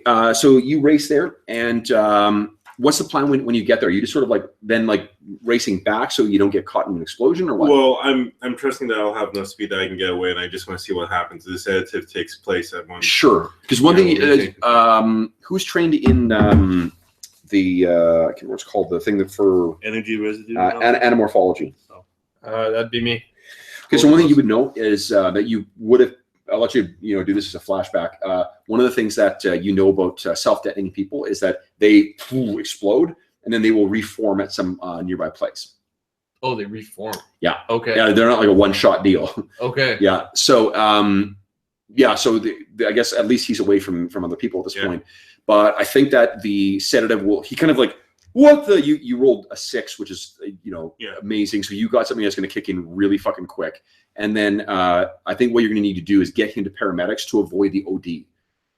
Because there's probably something to have a sedative that's that powerful, that's going to knock him out so quickly. Yeah. It's probably something that's going to fuck up his system. Yeah. So you race back, and you kind of do and all he gets out is a what the? And then boom, he just flies still on the ground. Okay. Is there, by any chance, is there like a detonation chamber or anything nearby, like a police training unit or facility that we could maybe steer him into? Well, once he's sedated, they can keep him. Semi-sedated. Yeah, there is. Oh, yeah, there's a cell actually they have. There's a secure wing in the police holdings facility where that's reinforced to withstand self-detonation and lead line to prevent radiation contamination. All right. That's one of the reasons why Mutant City is sort of a place where a lot of these folks end up living, is because they're equipped to deal with those kind of powers. So okay, so you have him in custody. So there's sort of we cut now to a police station where you guys are being congratulated and whatever. You're showing off your amazing selfie that you took of this. I printed off and I put between all the other selfies I'm not allowed to post, but I have my low and all over my office cubicle. Yeah. Yeah. So what happens is because neither Pritchard or Swales are experienced interviewers, you guys are detailed to interrogate Witten. Okay. Well, he won't trust me at this point, so you should probably do the interrogation. Right. You will meet with a Dr. Alexa David before. So this is sort of this is someone who in the hour or so after, I guess you're at your desk right now and you're scarfing back a bunch of cheeseburgers trying to create your things. I'll let you refresh your pools as well too, and not your investigative pools, but your general abilities and your powers. You can refresh those because you've had enough time to sort of take a break. General abilities and powers, right? Yes. Okay. Good girl. The police medic who she examined him on the way as he was transported to here. She's had a time to talk to him. Yeah. And what she says is that on brief medical examination, it became clear that he suffers from several serious mental disorders, most likely including schizophrenia. Ask for some blood work done on him? Yep, they're conducting some blood work. He is now that he's sedated and in custody, he seems to be much calmer, though, and a bit more lucid. He gave me the name of his treating physician, who is Dr. Jillian Wortman. She works at a free clinic, who supplied him with a prescription. What did we find on him? On him? Yeah. A bunch of, not much of anything, actually. It seems like he came out to, he may, if he is a self-detonator, he may know to not bring anything of value with him when he goes through this. Do we know where he lives? You will, yes, you can find that. Let's let me get through this stuff here. So what, if you look up his Article 18 registration with the DHS, you could probably find that information. Okay. So his doctor, she spoke to the doctor, and she now has him, he's not sedated, but he's on his antipsychotic medications, which Dr. Wortman had been prescribing him. And what else? Although he's far from fully recovered and is much more lucid than he was on admittance, he's still, not great. He has, Dr. David avoided as much as possible discussing the charges against him, not wanting to taint the interview process and not wanting to agitate him further than was necessary. So this is sort of what she's telling you in the scene with you guys in a briefing. Do you have any questions for Dr. David before you guys, sir? Dr. David, why don't we go get coffee while you go do the interrogation? Okay.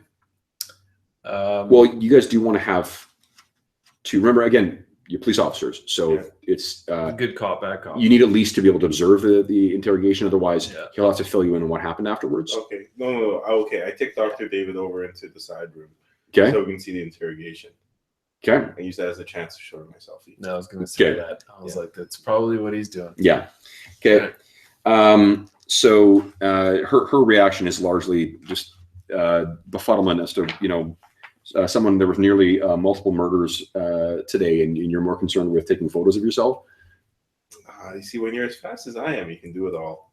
You know, you nearly killed him with that dosage.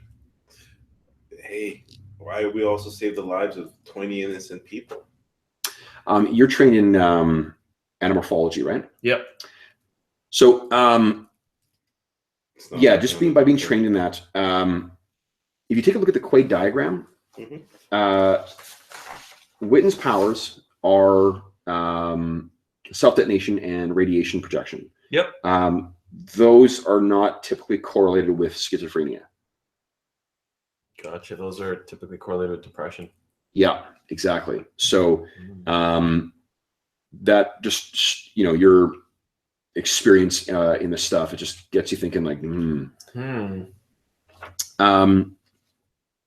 so you are the cell incidentally is wired to fill with sleeping gas at the touch of a button from a guard watching in a monitoring station. Okay. You guys are permitted to enter the cell if you want, but you know, you can also just talk to him from an adjoining observing area. So if you want to go in and you want to be in the observing area, that's fine. One thing I was thinking of actually when you were giving the introduction for your character too, we know that with your regeneration, you can recover from death. Have you actually died before? No. No. Okay. No. Okay. No, and it's one of my biggest fears. Okay. Right. Okay. Okay. So you step in, and now he is he's chained, you know, or he's secured to a desk that's in there, a metal desk, and or maybe he's not. I think he's just like he's probably like in leg shackles and what do you call it? Handcuffs. Handcuffs. Thank you. And when you walk in, he turns around and he looks a lot less impressive than you know, than the really agitated guy that you were picturing or that you saw in the selfie. He looks up and says, "Who are you?" His name's Witten, right? Yeah. Witten is his last name. I think Joshua was his first name. Gerard. Jared? Gerald? Jared. Jared. Unfortunate name now. Hi, Jared. I'm Detective Logan. I'm going to be asking you a couple questions, but before we do that, I just want to make sure, like, are you can I get you anything? It's probably been a while since you've eaten. Maybe would you like something to drink? I also just want you to know this is going to be pretty informal. You know, if at any given point, if I'm asking questions and it's getting a little bit too much, just let me know. Okay. You're going to be a good cop. I'm going to be a good cop. Now, just curious, Jared. So, you know, do you know why you're here today? Do you know why you're in this room with me? Yeah. I'm sorry. What can you tell me about what it is that brought you here? Well, they said that I was taken here because I was gonna. He kind of gestures like an explosion kind of thing with a bunch of people. Now, Jared, do you mind if I light a cigarette while we're talking? Is that going to bother you? No, but I don't think you're supposed to smoke in here. You know what? It's just you and I in this room. Is that all right with you? That's okay. All right. So I light the cigarette. Wait, when he strikes the match, can I sneak and blow up the match and then sneak back out? You're not quite that fast now. God damn it. Okay. So Jared, what exactly led you onto that bus this morning? I don't know. No. Do you remember anything about soft drinks and fluoridation? Does that ring a bell to you? No. No. Jared, have you how long have Do you have been points in bullshit detector? Bullshit detector? bullshit detector? Under interpersonal. Where am I looking? Right there. Yeah, I do. Yeah, he's not lying. He's not lying. No. Oh, he genuinely doesn't know. Yeah. Okay. Jared, what's the name of your doctor? Dr. Wortman? Dr. Wortman. Good, good. So you do remember your doctor? Yeah. Yeah. Yeah. Do you know how long you've been seeing Dr. Wortman for getting some help from her? I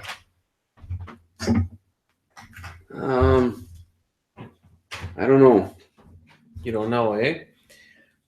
What do you remember? Do you remember how you first came to meet Dr. Wortman?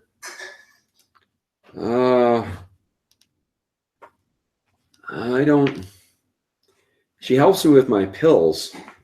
Oh, good, good. Do you know what you're taking these pills for? I get confused sometimes. Confused sometimes. Jared, does it often happen to you that sometimes you end up in places or end up talking to people or people talk to you? No, and- hey, Emmy. No. Doofus. and you're just not sure how you got there or how you ended up talking to somebody? I don't think so, but I don't remember a lot though. I remember a lot. Can I use the bullshit detector on that again? Yeah, he seems genuinely. If you make a 1 point spend, then I'll give you a little more information about it. Okay. Yeah, let's use it. Okay, so his answer seems to be that if you press a little further, you may find that there's a qualifier to that to not remembering. Okay. Jared, do you go by any other names? Me, no. Do you find that when you're by taking the medication, sometimes you're a little more tired, that you just don't really remember a lot about your days? Does anyone have? I just want to see if. Sorry, one thing here. Anyone trained in influence detection? No. I am. Okay, sir, what was your question again? Do you find that that by taking these medications that the doctor's been prescribing to you, that you just generally don't remember a lot about your days? No, maybe. So your influence detection? Yep. This guy is exhibiting like textbook symptoms of someone who's had their memory fucked with. Got it. And okay, yes. Good girl. Right. Yeah, and you get the sense that there's certainly some kind of mental power that has been used on this guy at some point. Yeah. Can Can I ask one more question? Absolutely, yeah. Jared, what's the last thing you remember really clearly? Well, I remember going on the bus, but I don't know why I was there, or why I was so angry with the United Nations or the people on the TV, or I don't know. Anyone trained in forensic psychology? I do. So you're looking at this. This guy may be fairly prone to if he's been messed with in a but with some kind of mental power, he may have left himself fairly susceptible to something like hypnosis or something to try and help focus his mind. Okay. I don't have any hypnosis, do you? You can use psychology. I'll let you use forensic psychology for that. Yeah, and you're trained in medical as well too, right? Oh, that's true. Yeah, so that'll be sufficient. Use that. Okay. I use that. With that, I kind of enter in and say, "Hey, buddy." So you kind of looks up. Who are you? Well, I'm. You were on the bus. Are you sure about that? I think I'm Detective Logan's partner here. Can you take that cigarette out here? Like, seriously, man, you know you're not allowed to smoke in here. God, as I mutter away, I'll be right back. I'll go throw it out. Can I get you a glass of water? No, I just. Are you going to help me figure out why I was there? Yeah, you look really tired here. Here, why don't you just look at me? And I use whatever techniques I have to just try and just listen to the sound of my voice. Okay. All right, just follow my pen here. Okay. All right. And just slowly count backwards from 10. Okay. From 10? Yeah.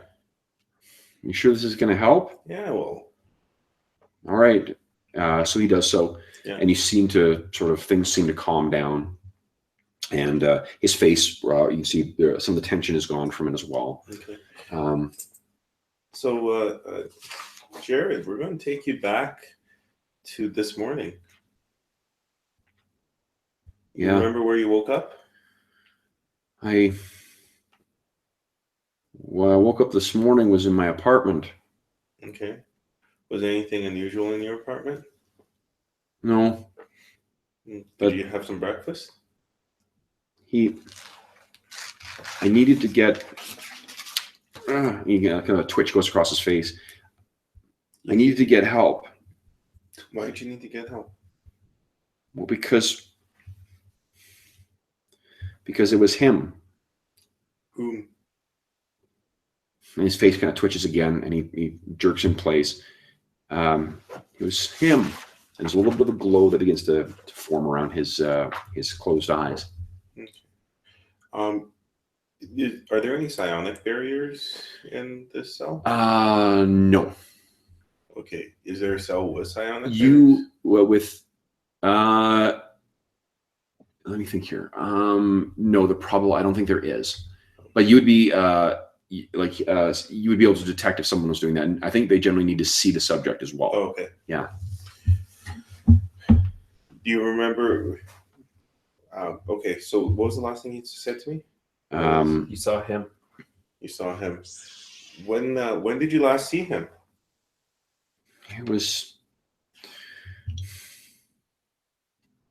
He was there, and there was a dismembered woman. There's a dismembered woman above his head.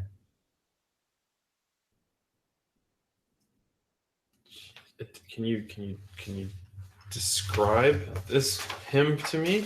It's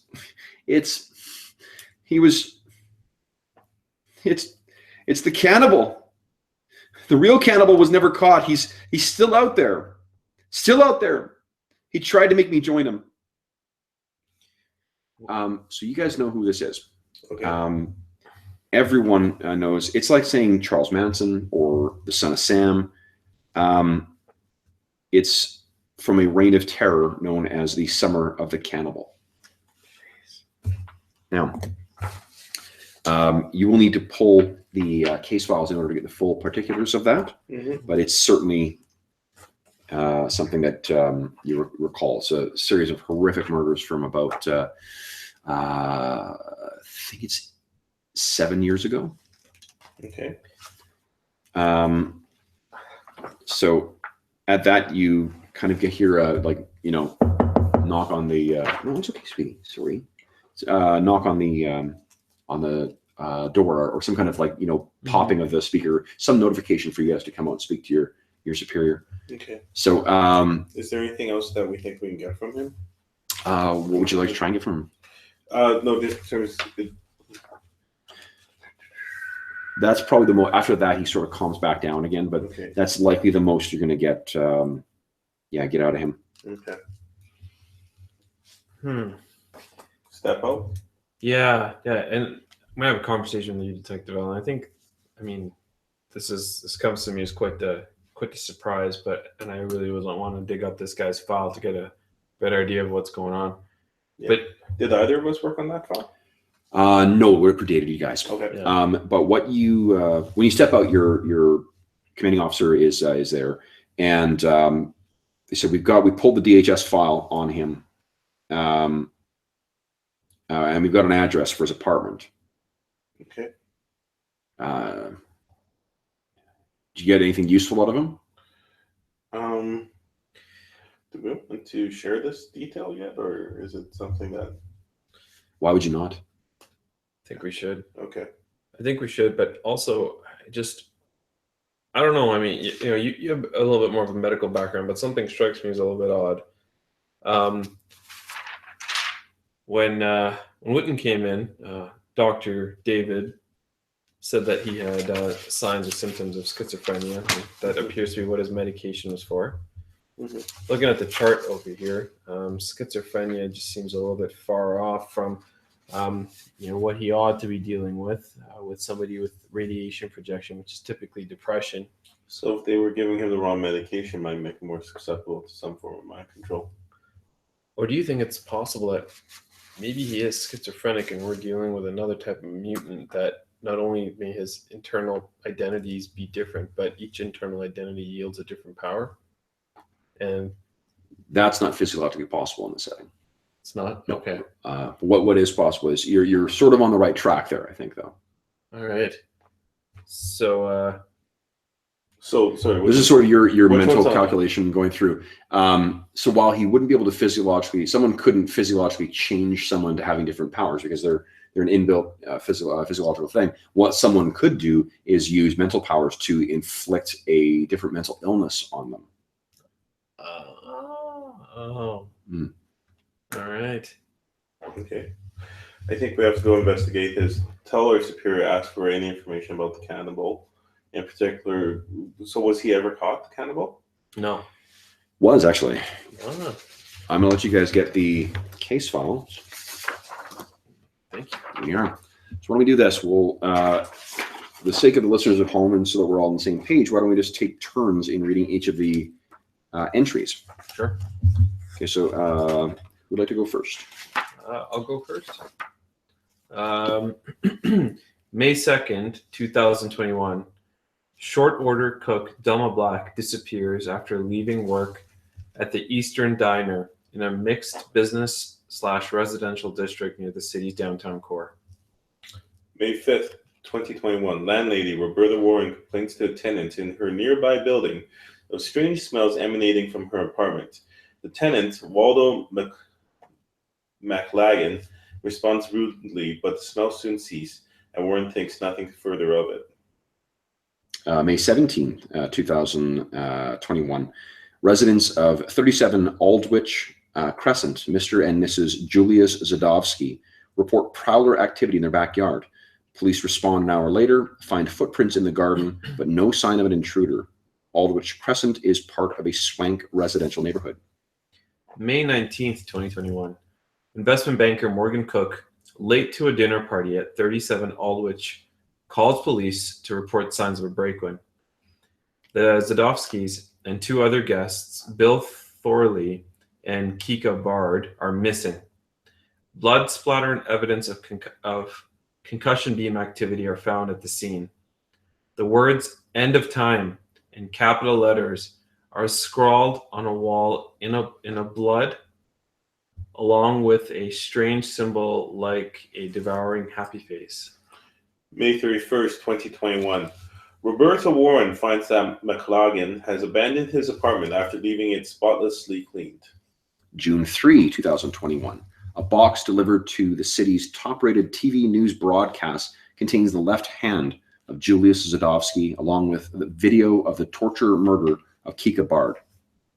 June 7th, 2021. Jeweler Amandine Warren is accosted while jogging not far from Aldwych Crescent by a man in a van who appears to be wearing a mask. She flees to a neighbor's yard.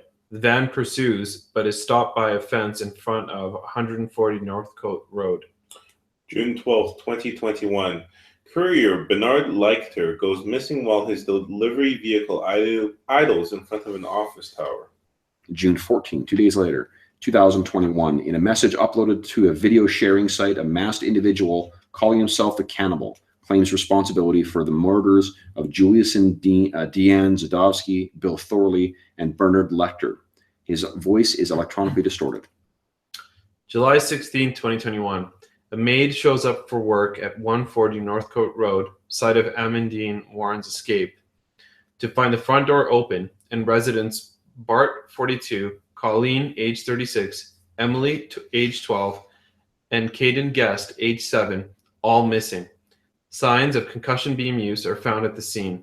Again, a message is scrawled on the wall in capital letters, "Doom ever closer," along with the devouring happy face character. July 28th, 2021. In the second Cannibal video, the masked man claims to have eaten portions of his victims and proclaims himself the harbinger of a new apocalypse. He calls on his fellow mutants to rise up and devour the non-enhanced. June 29, 2021. In 3 separate incidents, suspected mutants are attacked by mobs. In each case, investigators of the incident believe them to be the cannibal. All are subsequently cleared. July to August. Atmosphere of fear breeds a string of violent incidents throughout the city. Businesses close early. Tourism plummets. Retired policemen are recalled to active duty to boost patrols. August 9th, 2021. Real estate broker Joanna Painter is reported missing by her husband Brennan after failing to return from a home showing. August 12, 2021. In a third video, the cannibal briefly tastes a plate of pasta, then says, tastes like real estate agent. He then announces that he intends to move up the food chain to someone everyone has heard of. August 17th, 2021. Enhanced bodyguards of Dr. Lucius Quaid spot a masked prowler on the grounds of his estate. They give chase. He eludes them, but one of them, a niece, Ebony Avenger Bedell, reads his mind, seeing a cinder block building obscured by willow trees.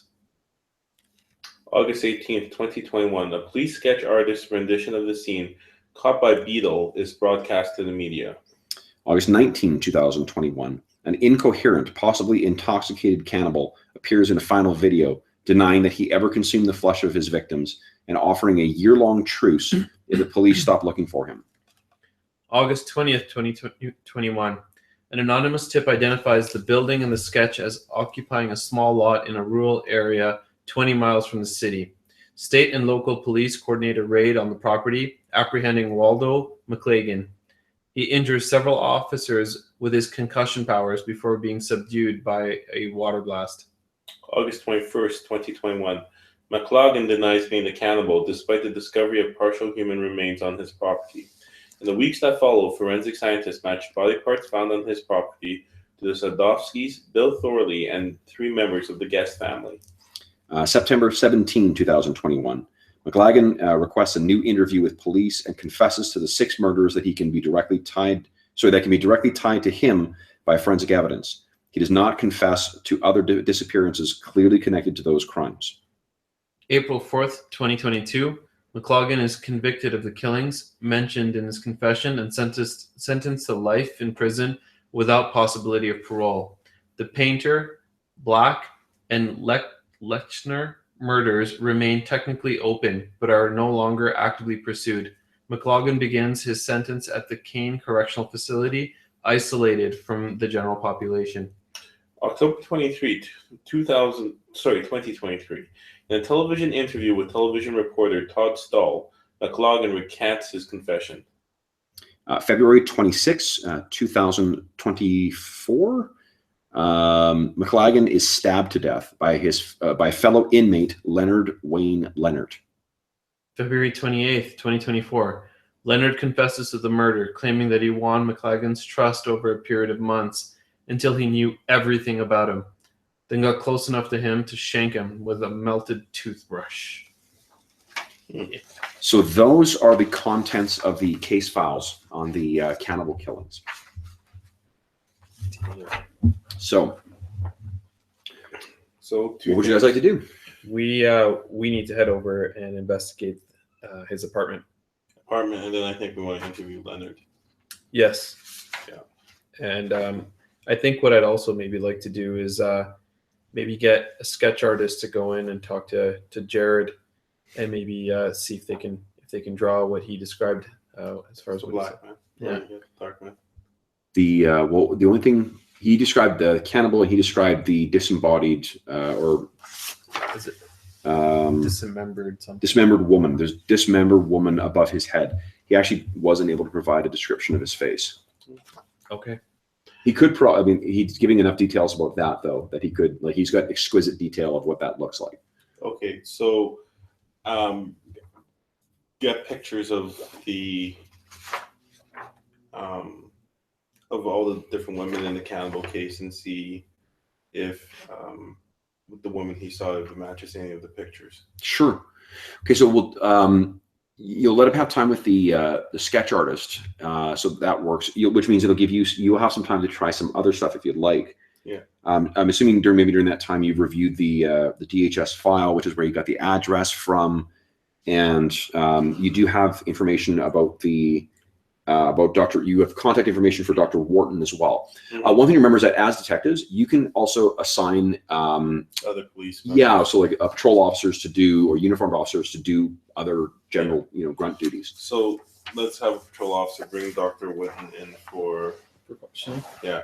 Okay. And then have another one go to his apartment, secure the apartment while we get there, and then see if there's a way that we can easily transport Leonard down. Anyone trained in law? It's an investigative ability. Yep. Yeah.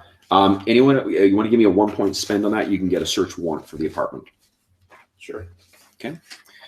I was just gonna do the hey, I hear someone screaming. Okay, so you got the search warrant, so that's chewed up some time. Just before Dr. Witten arrives, the sketch artist comes out, and he looks a little, a little confused maybe. And he says, "Well, I've got your sketch for you." Have a look. He puts it down. It's effectively like a Dali-esque painting or illustration of a woman sort of coming apart in parts. Huh. He says, "This is what he says he saw." Okay, a Dali-esque. Sorry, Like a Salvador Dali type painting. Yeah. I got you now. Sorry. Yeah. That makes a lot more sense than Yeah. I was Not a thinking. Dali-esque, like, "Mer." Yeah. One thing I took note of when you first entered into the bus, you described a smell. What was the smell? There was just a smell.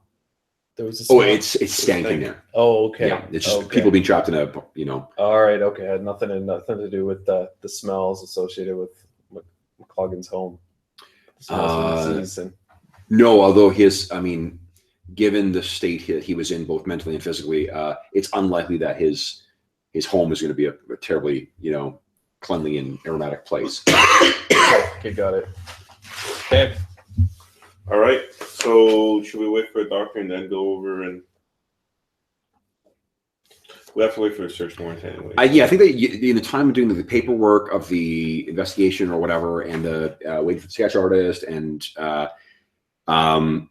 getting the search warrant, probably enough time has passed for her to arrive. Okay. So she shows up, and or the uniformed officer comes in and says, "Alan, I've got that doctor you asked for in interview room 2." Okay. Okay. Why don't we both go in? Yeah. Okay. So you get in there, and she's standing, not sitting, and she's a woman who's probably in her late 40s, early 50s. Okay. She's for a doctor, she's fairly casually dressed too. She's not like displaying any obvious signs of money or whatever. She turns around. She says, This is about Jared." Yes, it is. "Well, I don't know what you think I can help with." Well, how long have you been this doctor? "Well, I'm sure you're aware that there is such a thing as doctor-patient confidentiality." You're also aware of obstruction of justice, aren't you? If you're implying that I was in some way aware that Jared might do something like this, I certainly wasn't. So why don't you just answer the questions we have, and if we run into any confidentiality issues, I'm sure you'll address it accordingly. Okay, there, guys. I apologize, Dr. Wortman. Normally, I'm the asshole in the room, but let me just take a moment here. Listen, I understand that you do have certain obligations, and I just want to let you know that we respect that. But today, a lot of people could have died. I can assure you that your patient is safe. Talked to your patient this morning. We just have a few questions. Do you mind helping us out? That sounds like you were trying reassurance. Do you have any points in reassurance? No. Okay. Do you have any points left in your reassurance? No. Okay. I'm going to, while he's doing that, I step out, walk down the hallway to where. I have negotiation. Well, actually, I was just going to walk down the hall. Okay, so a negotiation is a bit of a give and take. So Okay. how do you think you might change that to make it more of a give and take thing here? She runs a small, like, It's just down the hall. We can just get inside the medical release. there would be a capacity issue there. Yeah, so, for yeah. sure. She doesn't know. You're police officers. Admissibility. Yeah. So sorry, you're giving me a bit of a background on her. So she was. So you know that this woman works a low-income clinic. You can maybe, is there anything you can think of that might? Yeah.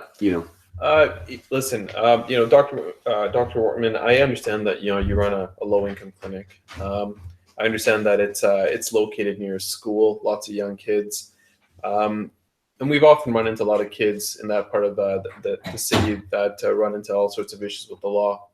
I'd be more than happy to maybe come out and give maybe a little bit of like an informal workshop or organize a street hockey tournament in around that area. I'm sure that'll probably liven things up and make some of the parents that attend your clinic feel a little bit better about some of the supports out there. What do you think about that? Sure. Spend a point of negotiation. She says, Okay. Well, it'd be nice to see some police out there. But look, what I told your partner is still true, though. I mean, look, you don't know what it's like. I mean, we have so many patients that I can't give them the time that they deserve. And I don't know as much about Jared as I would like. Jared he was just scattered and a difficult patient. He had memory loss and schizophrenia and depression.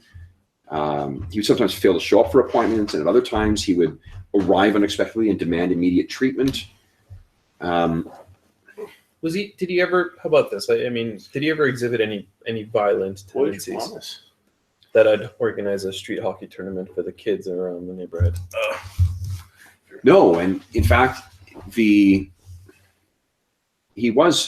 I met Jared, he had we quickly diagnosed him with depression, which I understand his previous providers had diagnosed him with as well, which was consistent with what his powers were. His late onset schizophrenia doesn't fit that pattern, and I was worried that it may have been induced by something. When Something he consumed. when he first started showing signs of schizophrenia. Oh, remember you left? Huh? You left? Oh. Remember? You said you left to go and talk to Witten. Yeah. Although I guess in Yeah, retrospect, if you realize that that would be breaking rules and getting yourself in potential trouble. So you said, when did he first attend? No, when did he first show signs of schizophrenia? That was within the last year. Do you have a date? I have to review my records, and this is about as much. I appreciate the hockey tournament, but if you suspected that was being induced, that'd be an improper use of a Form 18 power, wouldn't it? If it would be by someone who is not my patient, which makes it beyond my realm. That's your job, not mine. And I'm sure you reported that to the police once you had that suspicion, correct? Reported what? that you suspected that the schizophrenia was being induced? I suspected it was being induced. Doctor, is that By I didn't say by a, you're the one who said power. It could have been some kind of medication he took. It could have been drugs that he was using. Oh, doctor? Is that a possibility? Can someone induce schizophrenia? You actually would know that with the anthropology. Yeah. Yeah, there's actually, I believe on the Coy diagram, there's actually an ability that's to specifically to do that. It's just to fuck up people's minds. so did you report this to anyone? No. Did you make Mr. Whitten aware of this? I asked him about that, but Jared was never the most stable of individuals. And by the time I noticed it, have you dealt with an unmedicated schizophrenic before? I dealt with one this morning. Then you're aware of exactly how lucid his conversation can be. So why didn't you report to the police? Report what? That you had suspicion. Are we done? Doctor, we're almost there. One quick question for you. Did he ever describe any visions or images that he was having reoccurrent? Not that I recall, no. No. Would you prescribe him? Do you have a list of his prescriptions? Again, those are in the file, and those are subject to doctor-client privilege, confidentiality. Okay. And last thing, doctor. But she did. You do recall from earlier, the medic got some more information. Part of the reason why she's climbing up now is because she probably was initially shocked at what happened, told too much to the medic, and now feels more defensive. Okay. Okay. So you do know that, yes, she provided the medication that he was prescribed, and it is an antipsychotic. Okay. That's partly why he seems to be doing better when you were meeting with him. Is this the first incident this has occurred in your clinic, or have other people developed? I don't have many. The mutants are a minority of the people that I treat, and I've never had anyone do anything like this as one of my patients. Have you noticed any of your other mutant clients having unusual symptoms inconsistent with their abilities? No. Okay. Doctor, I mean, you tend to deal with people on the front lines. Have you heard of any chatter in and around your neighborhood of perhaps an undertone of some conflict between mutants and non-mutants? Anything recently? When has there not been? But no. No. So it's pretty much just been the norm. Though, is it true he's saying that the cannibal is still out there? How did you hear that? You don't really need to. Who's got cop talk? You do. I think I've got talk, yeah. Yeah, it's the fucking chatty Kathy who went to pick her up. Oh, okay. All right. What if I told you that might be a possibility? What do you have to say about that? Then I'd say that the problems that we have between mutants and the rest of us will get a lot worse if they think that the cannibal is still out there. Okay. Personal question. Are you a mutant? No. Okay. Can I use my like a bullshit detector point? Yeah. Yeah, she's not lying. Not lying? No. Okay. What you get the sense from her is that she's caught in a bind here. You know, she's got a patient, she's overworked, and she's probably got some guilt over A, revealing too much information about him, B, not be able to help this guy before he did what he did. Yeah. You know. So, doctor, here's the thing. We don't think Mr. Whitten knew what he was doing, but obviously we need more information before we can release him. And then I trust you should do your jobs and find more.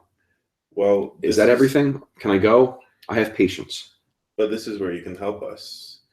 Is there anything else that you can tell us about what you know about Mr. Whitten or Mr. Whitten's background that can help us with our investigation? She just looks at you. Doctor, I know that this is probably not where you want to be right now. How about this? I'm going to give you my card. Okay?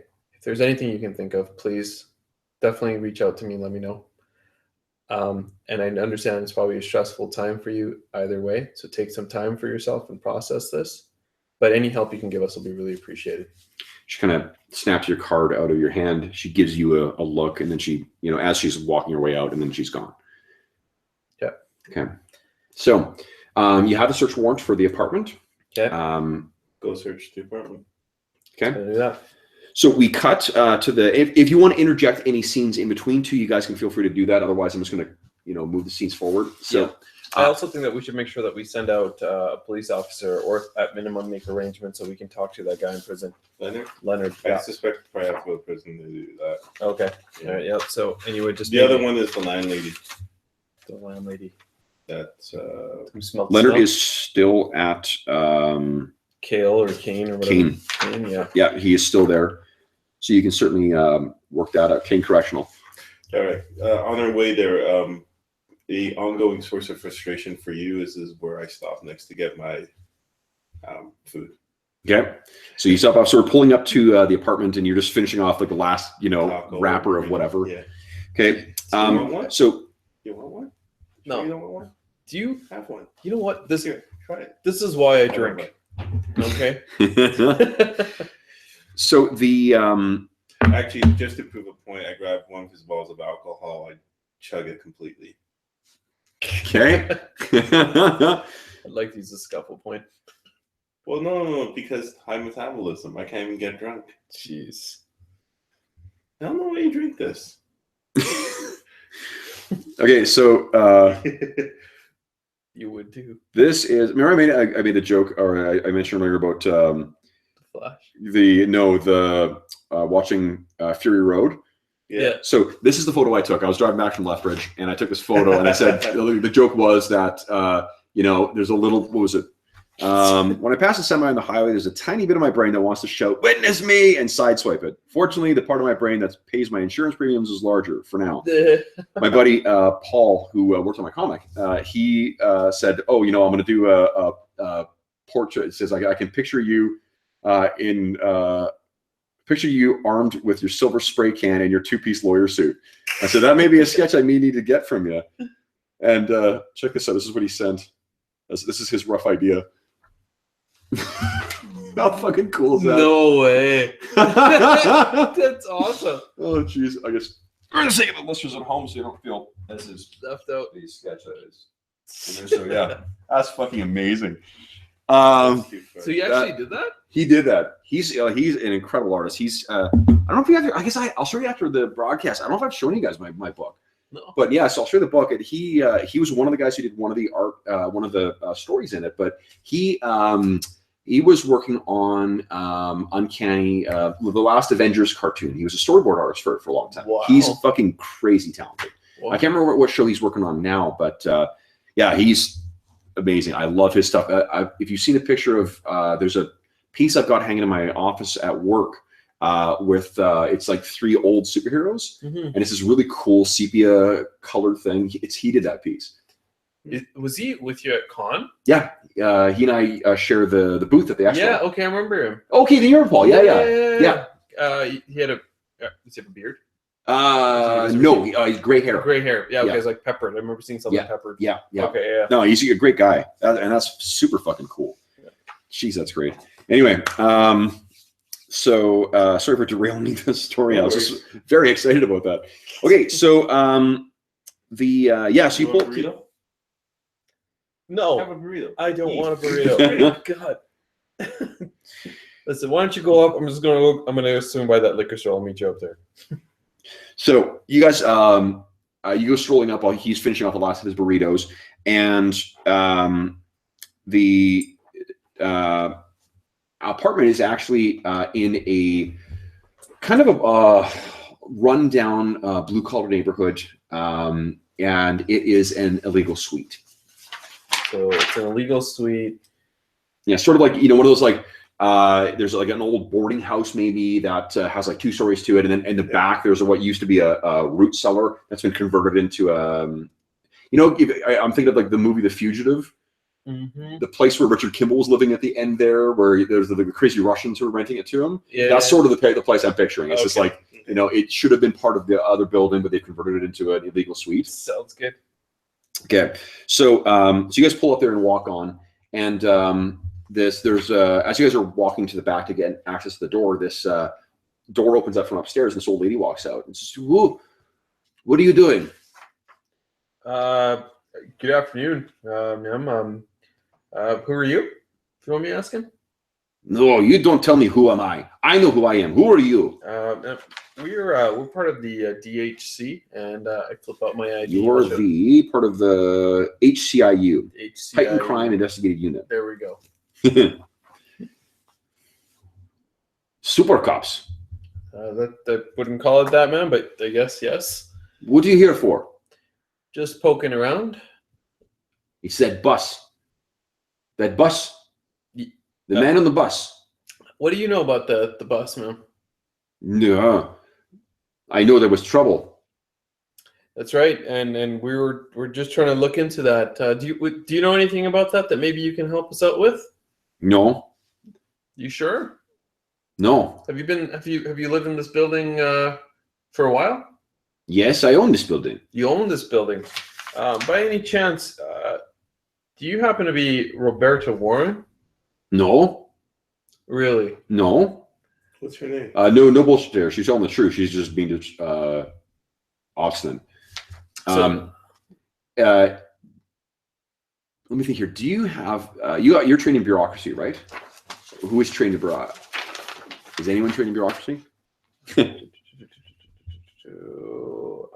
I think it would be. No, See it. No. it's the second. Yeah, I got 1 point. Okay, so you've been to shitty landlord's place before too. Yeah. When people show up in suits and ties, it's never good for the shitty landlord. Right. So she may just be like trying to like bullshit you guys out of here, thinking you're like the health inspector or something like that. Okay. All right, ma'am. We have a warrant. This warrant. Yes. This for the man downstairs. Yes. I knew he was trouble.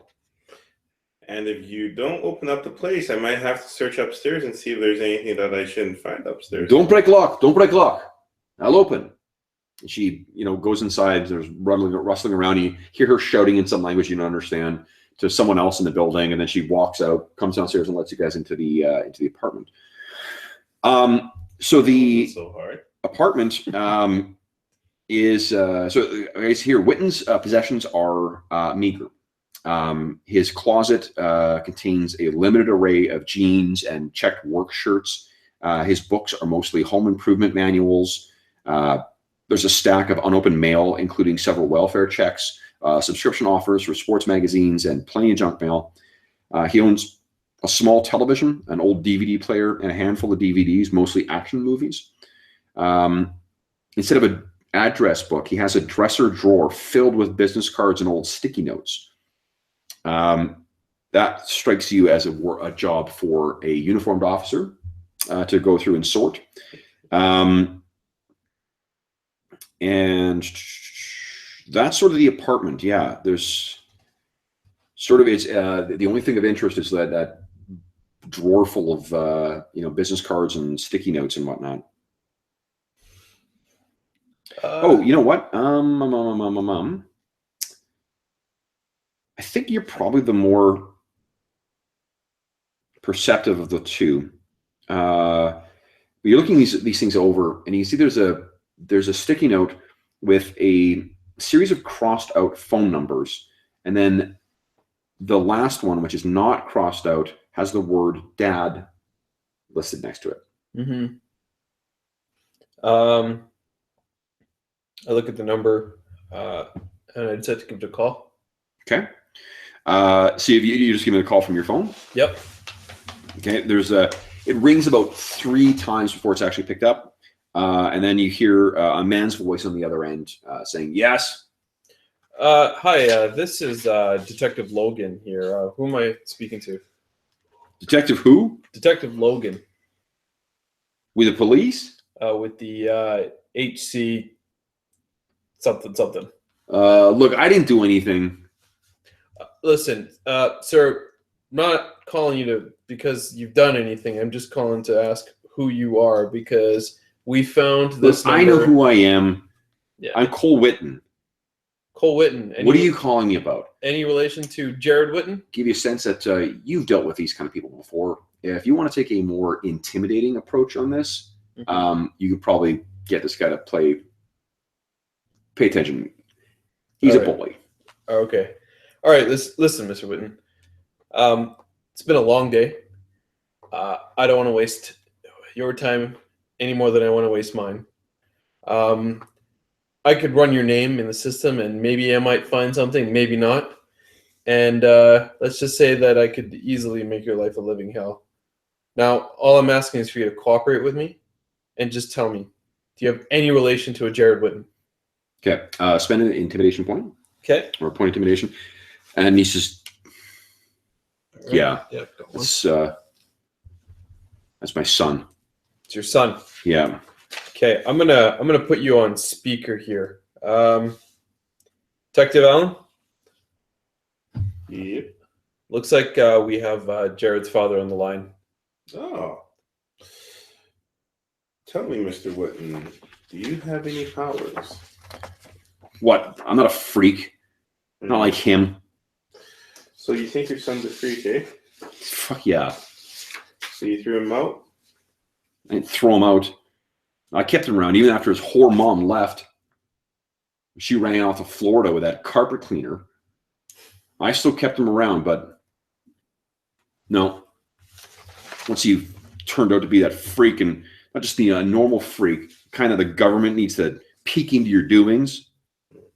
So when you say carpet cleaner, do you mean that euphemistically or realistically? Or literally? No, What? Never mind. Tell me, do you know what medication your son was taking? What do you mean medication? Was your son taking any medication? I haven't seen Jared in years. When was the last time you saw him?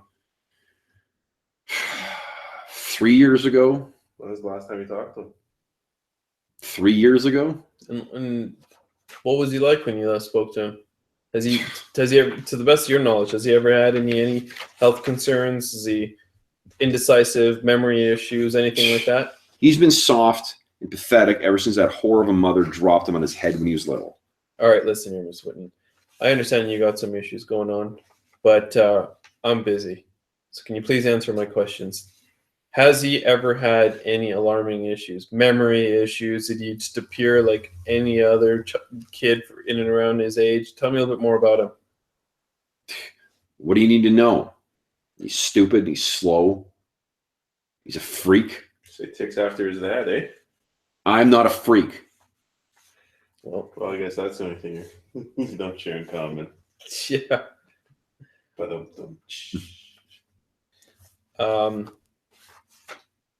when you guys last spoke about 3 years or so ago, did he tell you anything? What do you mean? What do you remember being the last thing you guys talked about? I don't know why he called. He had a question about some kind of job he was working on. He's working as a handyman. It's a handyman. I don't know. He gives you a name of some thing. He actually probably doesn't even know. I don't know. Some place. He was trying to figure out how to rework something on a boiler. What was he trying to rework? He was trying to fix it. It's some kind of problem. Do you fix boilers for a living? I was a handyman. I see. And where was your son at that point? I don't know. Somewhere in town. Okay. Sir, unfortunately, your son's in custody. We're going to need you to come down here and provide us a statement with everything that you know. Can you meet us at the... I haven't seen him in 3 years. I don't have anything to say. Well, unfortunately, it appears that he might need your help, sir. He's a grown man. He can deal with things himself. Well, And if he got himself into trouble, it's his own damn fault. Well, I'd like to say that You're his father. You're the only relative that we're aware of, and we're kindly asking you to come down and step up to that role and help your son out. I think you should investigate that carpet cleaner that my wife ran off with, and you talk to him and get him to pay his whole mother to come back, and she can deal with it. Okay. Maybe we did a better job cleaning the carpets. Mr. Britton, we have your number. We can trace you if we need to.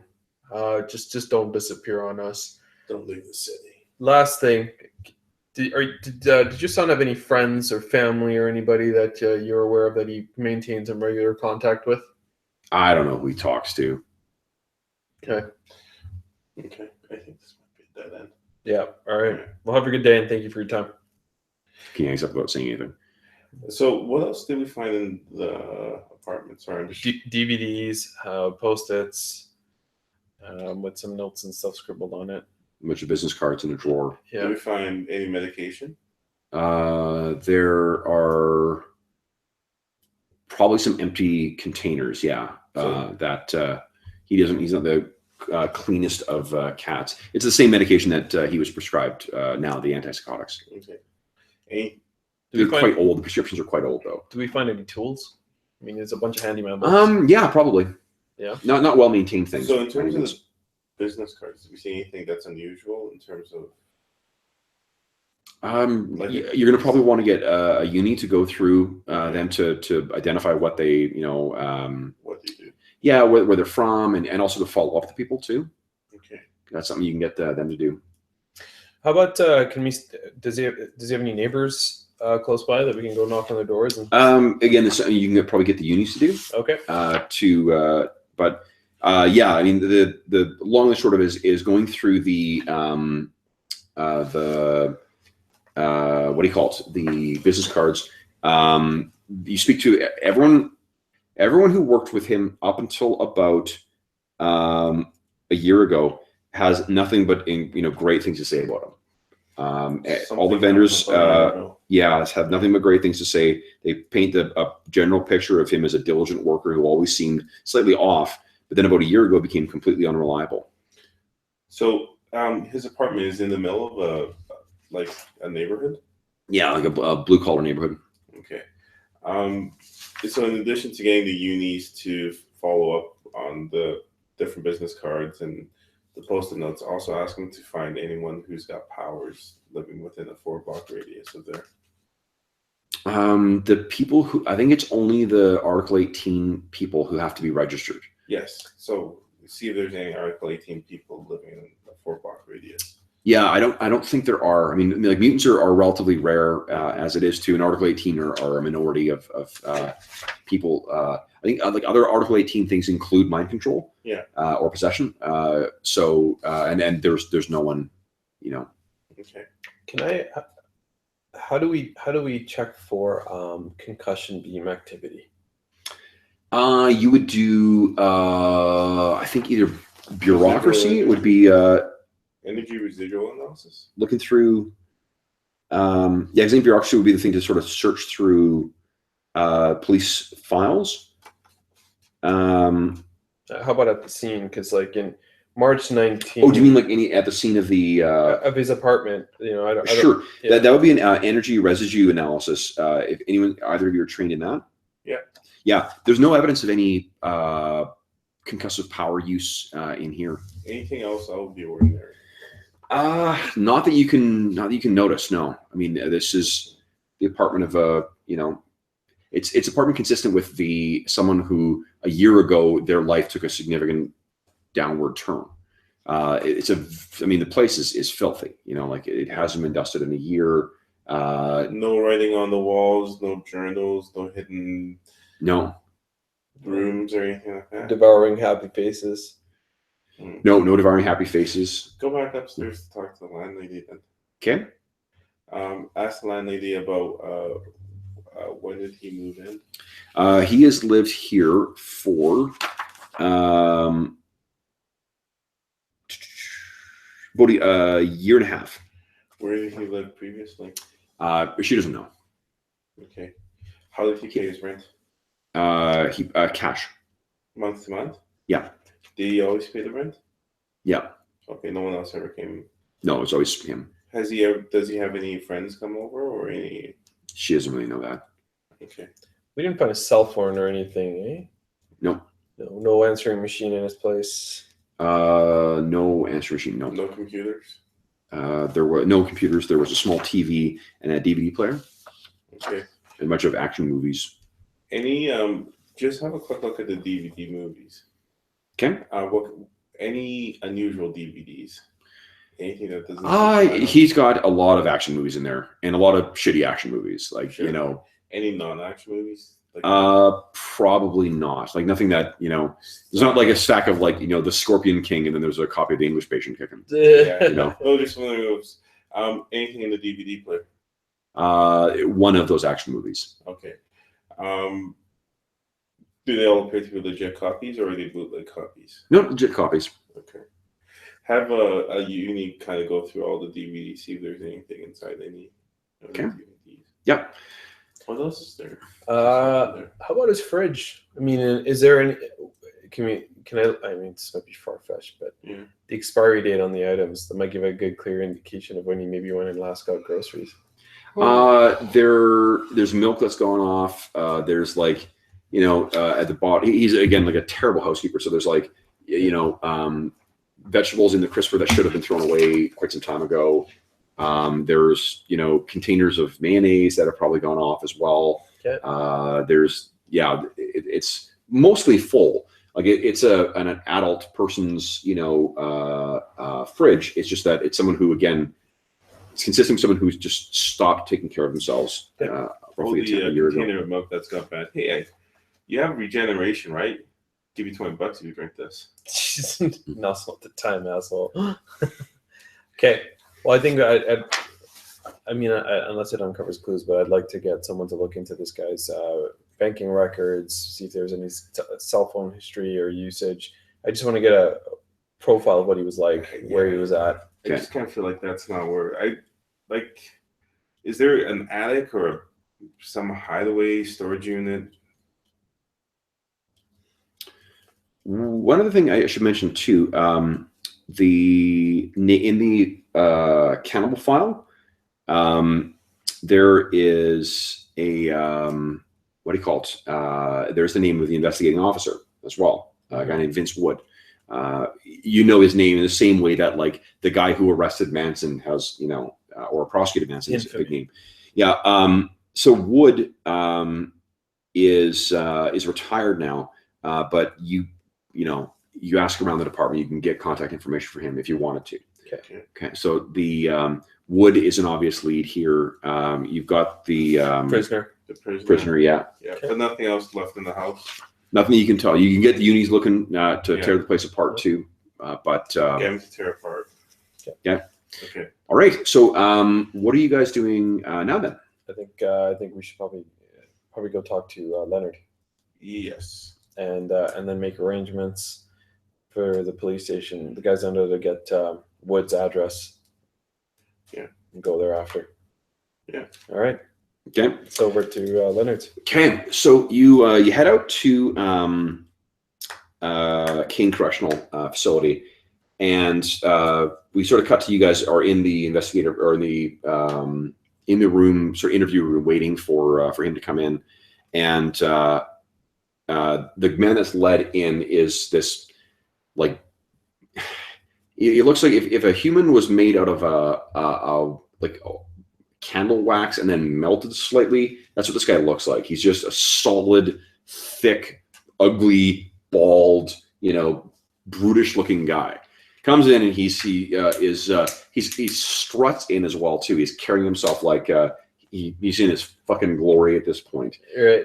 Sits down. The guard chains him into the bar that sort of secures him, and he looks at you guys like as if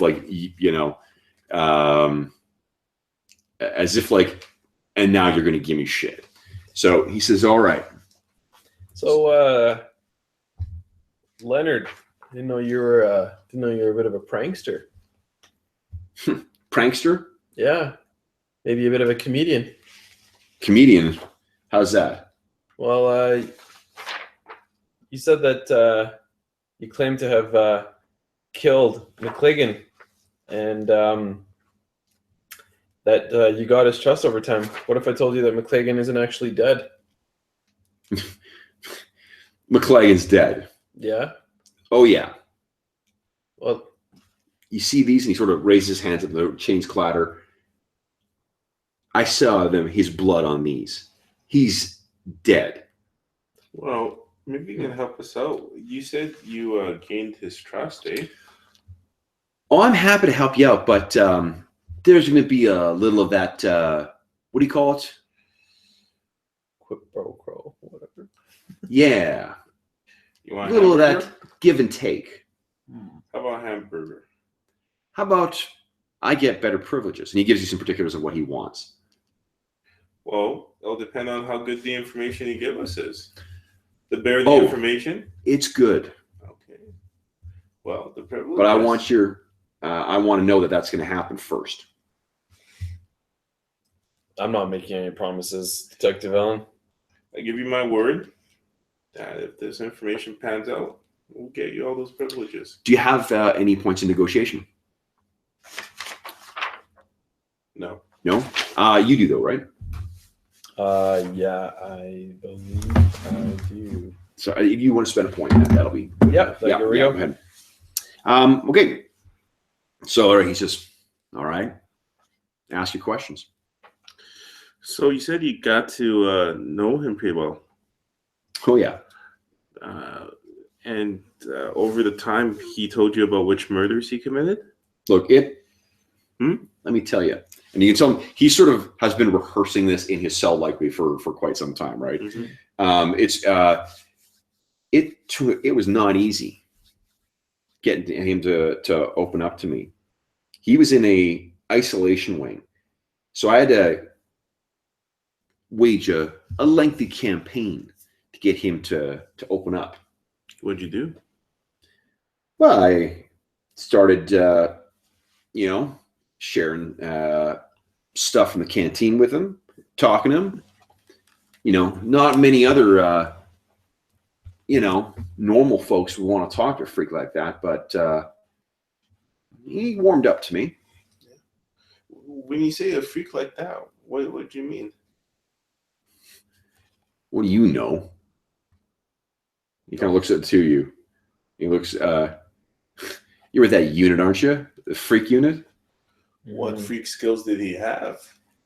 He could shoot something out of his hands, break stuff with it. Yeah, he would. Stupid fool. He was paranoid. That's why I was in the isolation wing.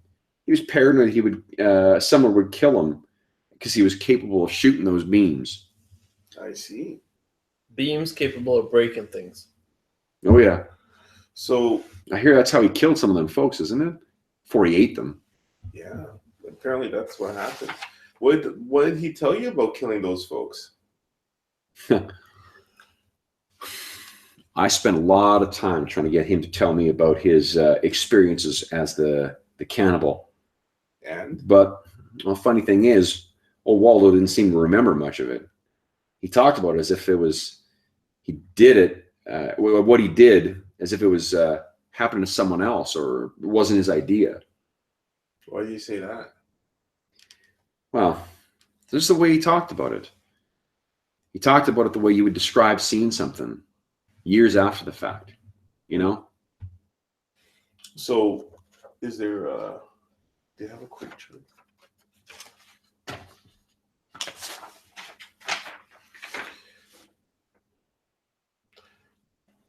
So what did he tell you about what happened? Well, he told me that, those killings did happen, but he, like I said, he talked about it like it wasn't there. It wasn't him.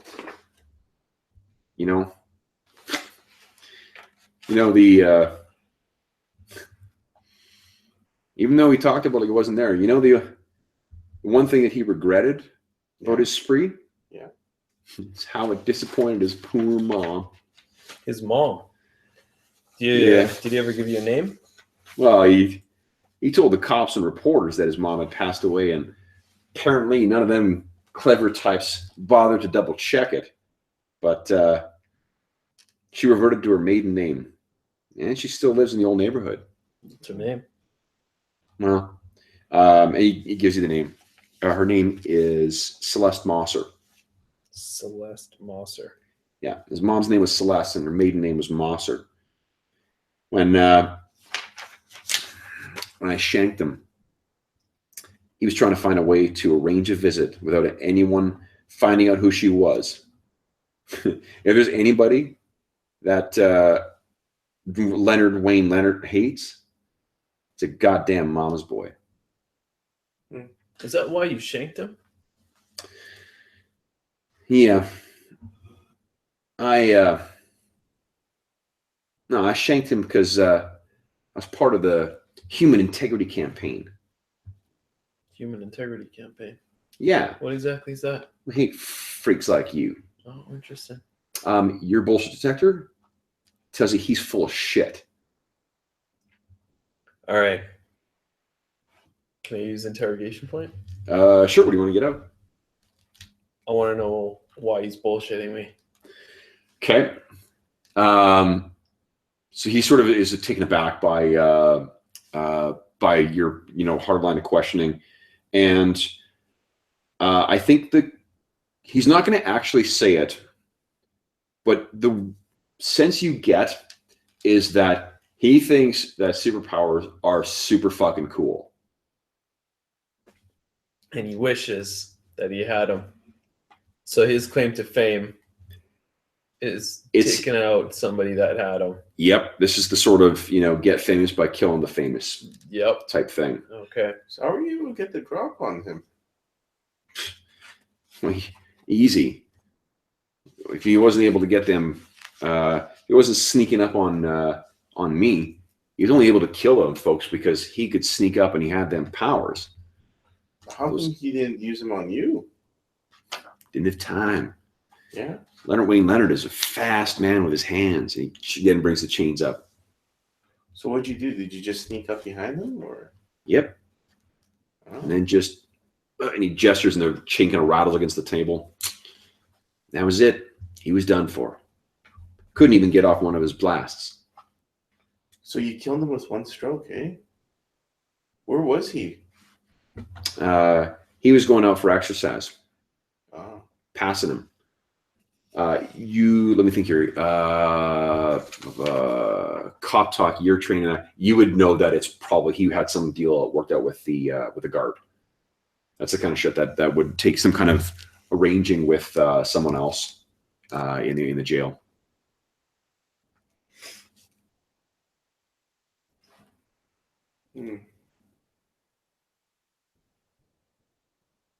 Anything else we need to get?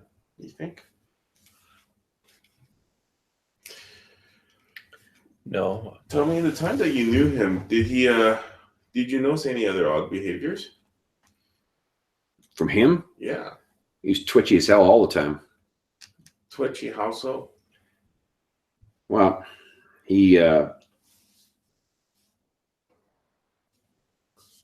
like someone else is controlling him? No, just weird, scattered thoughts. Brain's a little scrambled. Was he ever able to describe to you what he did? Oh yeah, just like I said, not as if he was there. Like if I was telling you what was on the TV. Yeah. Tell me, any other freaks in this jail? Huh. This jail's almost all freaks. How did you end up here then? Because I'm a bad man. Yeah, you took down a serious hardcore criminal, didn't you? You making fun of me? No, I'm impressed. It's hard to take down a mutant. Did you slip him anything? It ain't as hard as you might think. What powers you got there, freak? Me? Nothing special. Oh, I'm sure it's something special. What you got? Shoot eye beams, I don't think you want to find out. Thank you for your time, but before we go, I'm just gonna let you know my line of work met a lot of freaks, but I'm gonna say today you took the prize on that. He's so thick, he takes that as a compliment. He's like, damn right. All right. So, anything else you want to ask this lunatic before? No, I can't think of anything else that we kind of want to get. I feel like we got another clue coming. Well, I think we can do a couple things. Yeah. Well, now we should probably talk to the police officer that was initially investigating the cannibal. Yeah. And I'd also like to see if we can find the bodyguard of Dr. Lucius Quaid, who read the mind to sort of see how he saw things, and if that's consistent with Leonard's point of view, which is what he saw was what someone he was sort of made to see. Okay. So, where would you like to go next? So to try and track down an address for Celeste Monster. You can probably get, you can call that in and probably get someone to do that. Or you want to go see Vince? I want to go see. So Vince is the cop. Yeah, Vince Wood. Yeah. Okay. So you guys are on your way there when you get an urgent call from dispatch. Okay. It appears that there is it's the code for a murder. So I should say the game does provide there's a bunch of really cool helpful handouts for what those codes are in American things, and there's it's a little handout thing that I couldn't get a chance to get it, or didn't have a chance to get it copied, but it's basically like CPS uses to investigate questions. There's a list of quick questions you can ask of things to bear in mind for interrogation. So I love that. would that I had more time to prep for this, I would have got that shit out. But anyway, there's a code that comes through, and God, it's gonna be. It's a suspected murder. Okay. Okay. 78 Europa Drive. Okay. Head over. Okay. So you guys head over there. When you get to this is in the same posh neighborhood as the original Cannibal Killings. That's exactly what I was just about to ask. Because looking at it. Okay. Okay. Yeah. So you get there, and there are some uni officers outside. There's police tape around the door. And one of the unis seems to be interviewing a pizza delivery driver. You still see the car parked on the street. Okay. And the pizza delivery driver seems pretty agitated. He's talking with his hands a lot. So what do you guys do? Just listen into what he's saying first. Okay. So he's describing about he's saying something about the blood. The door was open when he got there. I got to get out of here. You guys got to keep me safe. Okay. Well, Tell one of the officers to take him down to the station for a formal statement. Okay. no. Okay. Sure. Yeah. Well, I feel like we should question him first. Yeah. Sure. Okay. So when did you receive? Came here to deliver some pizzas, eh? Yes. Yeah. What was the order for? And he gives you the order, whatever it is. When did they call it in?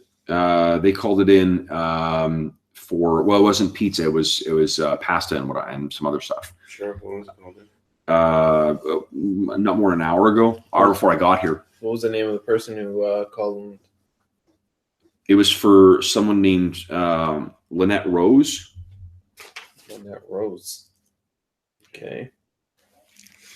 And the uni officer sort of leans in and says to you guys, "That's the owner of the residence." What happened when you got here?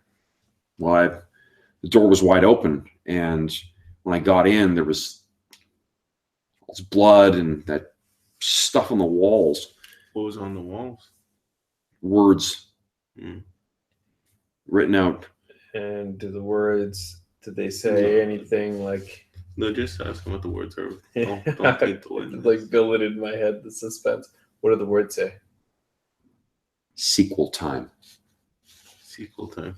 Now, can And you then there was describe- this were the words written in capital letters, small letters? all caps letters. What were they written with? It looked like blood. Mm. And there was this cartoon, this weird, Picture? yeah, like a happy face. Mm. Wait, like a happy face? Well, it was like devouring. Oh my god! So, you guys know Yeah. that while that character was kept secret from the public, while the Cannibal case was still open, since then it's been revealed in the pages of several true crime books. So the mere presence of the sign does not rule out a copycat killer. Okay. But yeah, What do we know? So we need to get a background check on Lynette Rose and see if she was a person with abilities. okay. Okay. She was not a person with abilities. Around this point, the the scene investigation or crime scene investigation unit has arrived. You've got I believe you're trained in evidence collection, right? Yep. Okay, so I think because you're the supervising officer, maybe if you give me a spend of that, a 1 point spend, there may be some information here. All right. And again, like this is, I wouldn't normally prompt you for each thing. Like, hey, do you want this clue? Do you want this clue? Right? Like it would be more of an organic play, but just to get you familiar with the system. So as you're looking around in the scene, it's exactly as it described. As you're sort of instructing where the different investigators should go, you look and see that you think you see something hanging down from one of the walls. And you look at it, and it is really thick, and it's near one of the blood stains, and it's much thicker than what like a spider would do. This seems to be clearly something from a some kind of parahuman or a mutant. It also seems from where there's a second piece. Yeah. It actually looks like the person was glued to the wall with webbing, and the blood spatter would suggest that they were tortured while on the wall. Okay. Does the ask the evidence collector guys to compare the blood on the wall with the deceased, see if it's the same person or someone else? And are we able to use? I think you're assuming you have a sample of the deceased's. There's no body that's been found in here. Oh. No body. Lots of blood. Certainly enough blood in here to suggest that no one left here alive, or if they did, they were very badly injured. Do a comparison of the blood that's on the floor and the blood on the wall. Sure. And then the other thing is, in the course of the investigation too, as they were looking around, one of the CSIs kind of hear from behind the couch. Detective? Yeah, go over there. I got a phone here. All right. Open it. Is it locked? I think it is. It would be locked, but I think that you're going to be able to do some cool speed thing to get it open. Okay. Okay. I'm gonna use my computer abilities and crack the password. Use my cryptography skill. So it is locked, right? Here's my suggestion. If you got some neat idea for it, I got an idea for how you could combine your evidence collection and your super speed thing. Yeah. Well, no, I want to see like if it's not locked. It is locked. It is okay. Locked. Yeah. Sorry, that's fine. Okay. Is one so it's a passcode? It's passcode, yeah. And is there anything that looks like if I tried the wrong passcode too many times, it'll lock out? Yeah, I think every modern phone has that sort of feature now. Sure. You go onto the computer in the room, quickly design an algorithm, put some software together, and connect the phone to it, and have it run it. Well, actually, what I was thinking is you just dust for prints. You find the 4 things that have the most smudged on it, and you used to do a super speed and like, brrr, But after 5, it will lock up. After however many, it'll lock up. But yeah. That's the only reason why. That's what I was trying to think of. Put the algorithm together. Yeah. do that instead is actually Sure. So you can do that in your head. Yeah. So what is Actually, that's is your cognition? Your cognition's Yeah. refreshed anyway, right? Yeah. Yes. Give me what is it normally, a 2-point spend or a 1-point spend? 2 point. 2-point spend. Give me a 2-point spend for cognition, and that'll be enough to you sort of Figure out a way to look through her mail, look through the the other stuff, and you're able to get the 5 best guesses for it, and then you see your fingers sort of like flash across faster than you could move. Yeah. And then it opens up. Okay.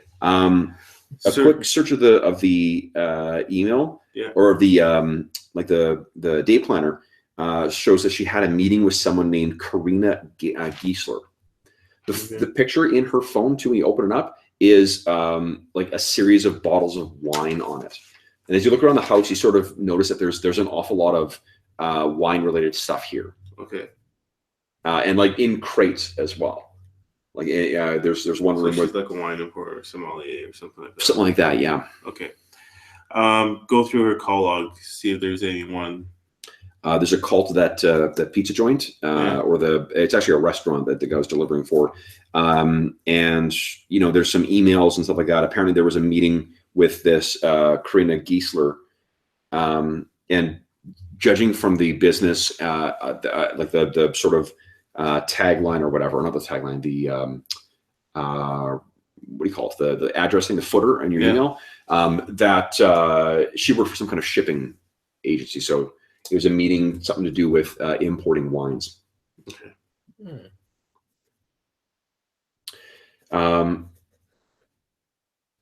Why don't each of you guys roll 1d6 for me? Let's just see what who rolls highest.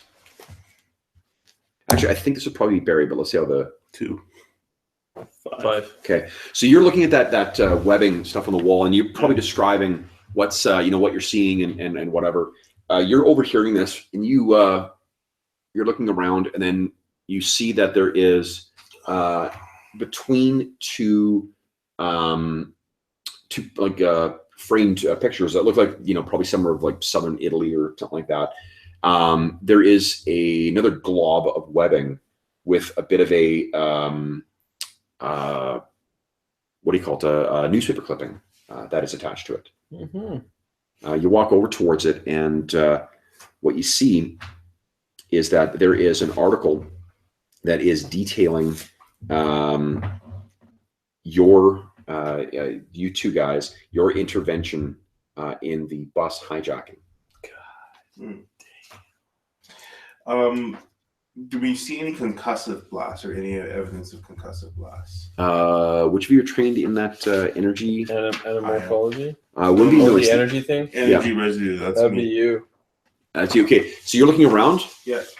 No evidence of concussive blasts. Okay. So we have a web slinger of some sort.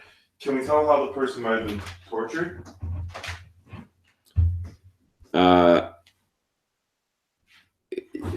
There's no clear evidences of how this person was necessarily tortured, or persons, I guess. Okay, and Sorry, you said persons. Yeah, because there was the appointment with that shipping thing was for shortly before the okay, the scene was discovered. And also the order itself, the takeaway order, was for 2 people. Okay. There's 2 orders of pasta. Any vehicles parked out front? There is the one that appears to, if you run the plates, it runs back to Lynette Rose, and then the other comes back to Karina Giesler. Okay. Phone in for a telewarrant to search both of the vehicles. Okay. Yep. No problem. I won't make you spend a law for that. So you search both vehicles. It's what you would expect to find in a wine importer's vehicle, and what you expect to find in a shipping. All right. So do we find any cell phone or anything for Lynette for the other person? No. All right. We have the phone number for that person though, right? You probably do. Yes. We have it off the other phone. Yeah. Or you can contact the office and. Well, no, because she had just talked to the wine importer, right? The person whose phone you have, yes. Okay, so ask for a trace of that Her phone eyes are number. closed. Good. Caller Tech Crimes or whatever. Ask for GPS trace on that phone. There's none available. Does Lynette Rose does her last name match that of any of the hostages that were released from the bus? Does not. No. No. Okay. Ask the so we're not getting a ping off the cell phone of It doesn't appear to be active. No. Okay. Leave a note with or ask whoever's get someone to monitor it, and if there is a ping to contact us immediately. Absolutely. With Yeah. location. All right.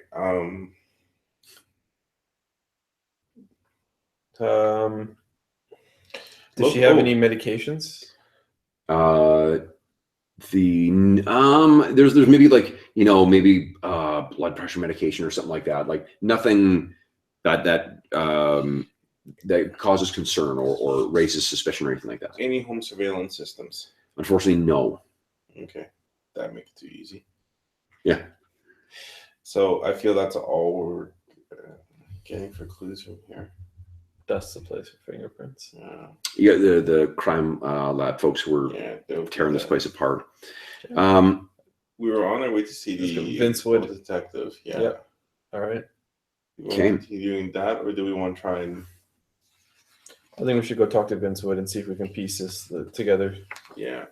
If they established a pattern of like the kind of individuals that were disappearing and so on, if we know what to look for. Did I mention that you guys were circled in the photo that was attached to that news article? No. No. We were circled. There's a circle drawn around your photos. Okay. I don't want to sleep alone tonight. Man.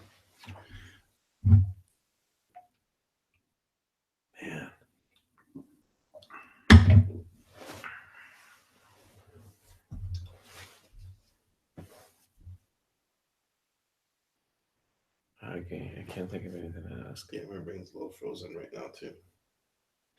Okay. So you guys are on your way to see Vince Wood. He's retired now, so he's living in an older home in an older neighborhood. And as you pull up, he seems to have been kind of watching for you guys. So door opens before you guys are even like partway up the drive. And he says, "Officers." Jeez. How are you doing? Well, keeping myself busy. I got a bar now. Oh, I'm seeing you guys down there. You gotta tell the boys, come on. These us old timers. That pension doesn't go terribly far. I'd never seen over a drink because I'm down there. There's a man after my own heart. Come on in, boys. You want a drink or you? I could definitely do the drink. I'll never say no to that. All right.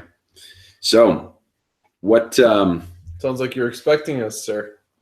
Well, so when I heard that you guys, I'm assuming you guys called at some point to make sure he was home and whatever, right? So Okay. he says, yeah, this is when I heard from you guys. HCIU, what's this all about? It's about that bus thing? It's about the cannibal killings that you investigated way back when. Yeah, his face kind of drops a little bit. And he says, what do you mean about that? Well, I mean, I have some questions about the case. Yeah, let's go inside. Yeah. So he leads you inside. Pours drinks for each of you guys. Pops open like a bag of Cheetos or something like that, and puts it down. So what is it? What do you want to know? Tell us about the investigation. How are you able to narrow the suspects down? Like, it's amazing how you did. There's like nothing pointing to McGuigan. No, he says, what do you mean nothing? It's good old fashioned police work. You got and I'm assuming you guys have the file with you. Yeah. Yeah. I essentially want him to kind of tell it from his side. How are you able to put all the pieces together? He describes exactly the pattern that's in the police file. That he had the way that they connected McLagan was through the fragment of the body parts and the the body parts was to convict him, but to find him was because that one of Dr. Quaid's Bodyguard. bodyguards was able to snatch a vision of a cinder block building obscured by willow trees. The police sketch was sent around, broadcast to the media, and after that's when he lost his nerve. That's when he tried to ask for that year-long truce. Like, we're really gonna stop looking for him for a year. When he had released that video, we knew that we were closing in, and we got an anonymous tip. So tell me a bit about the anonymous tip. Where did it come through, or how did you get it? Was it a message? Was it a phone message? Phone call. Someone left a message saying that the building in the sketch was on a small lot in a rural area, 20 miles out of the city. Were you able to trace the phone number, or no? Back in that day, no. Was it a guy or girl? Do you know? Guy, from what I remember. Okay. So listen, we're going to just sort of cut to the chase here. There's a concern that we may either have a copycat killer on the loose, or that the cannibal is actually still at large. What do you mean you think a copycat killer? We just came from the scene of a crime where there were things, there was blood on the wall, there was words written in blood, and a body missing. 2 bodies missing. Yeah. Right on the walls. Yeah. Anything else on the walls? Yeah, devouring face symbol. Well, after that damn book came out from that reporter, I don't know how she got a hold of that. That was supposed to be kept from the public, but what's this reporter's name? Do you know? Yeah, he gives you a name. Okay. Yeah. What other information was never released to the public? That was it. Nothing else? This was I don't know if you remember back the summer of the Cannibal, but this was in the news all the time. And the amount of petty cash that changed hands to get tips from our officers was a real problem with keeping security for keeping the investigation intact. Fair enough. So, I mean, you didn't close all the Cannibal cases, though, did you? No, but I'm sure he killed Painter, Black, and Lichter, even though we weren't able to prove it. Those disappearances all took place within McLagan's hunting grounds during the killing spree. In interviews, he got a funny face on his look whenever their names were mentioned, like he was getting away with something. What was the look on his face? Well, I can't make it, but he would just get this. You know how it is.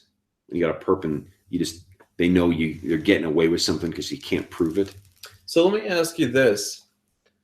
Here you have a guy, Cleggan, who is allegedly responsible for the deaths of a number of individuals. Alleged nothing. He did it. Well, let's go with then that he did. And yet, he gets snuck up on in prison from an unsuspecting prisoner that manages to take him out with a melted toothbrush.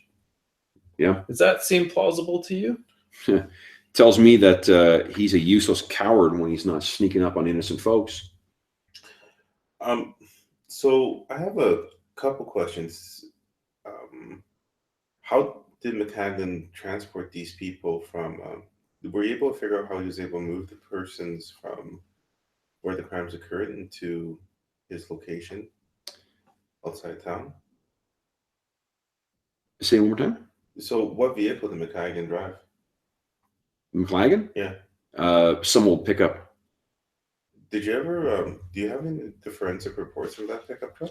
This should be in the file. Okay. Did you find blood from all the victims in the truck? We didn't. We didn't find anything that could link Leonard and, the other two, Leonard, Painter, or Black. And back at the crime scenes, you guys did an exhaustive search of potential mutant abilities that could have been used, correct? Yeah, that's a standard thing in the day. Though,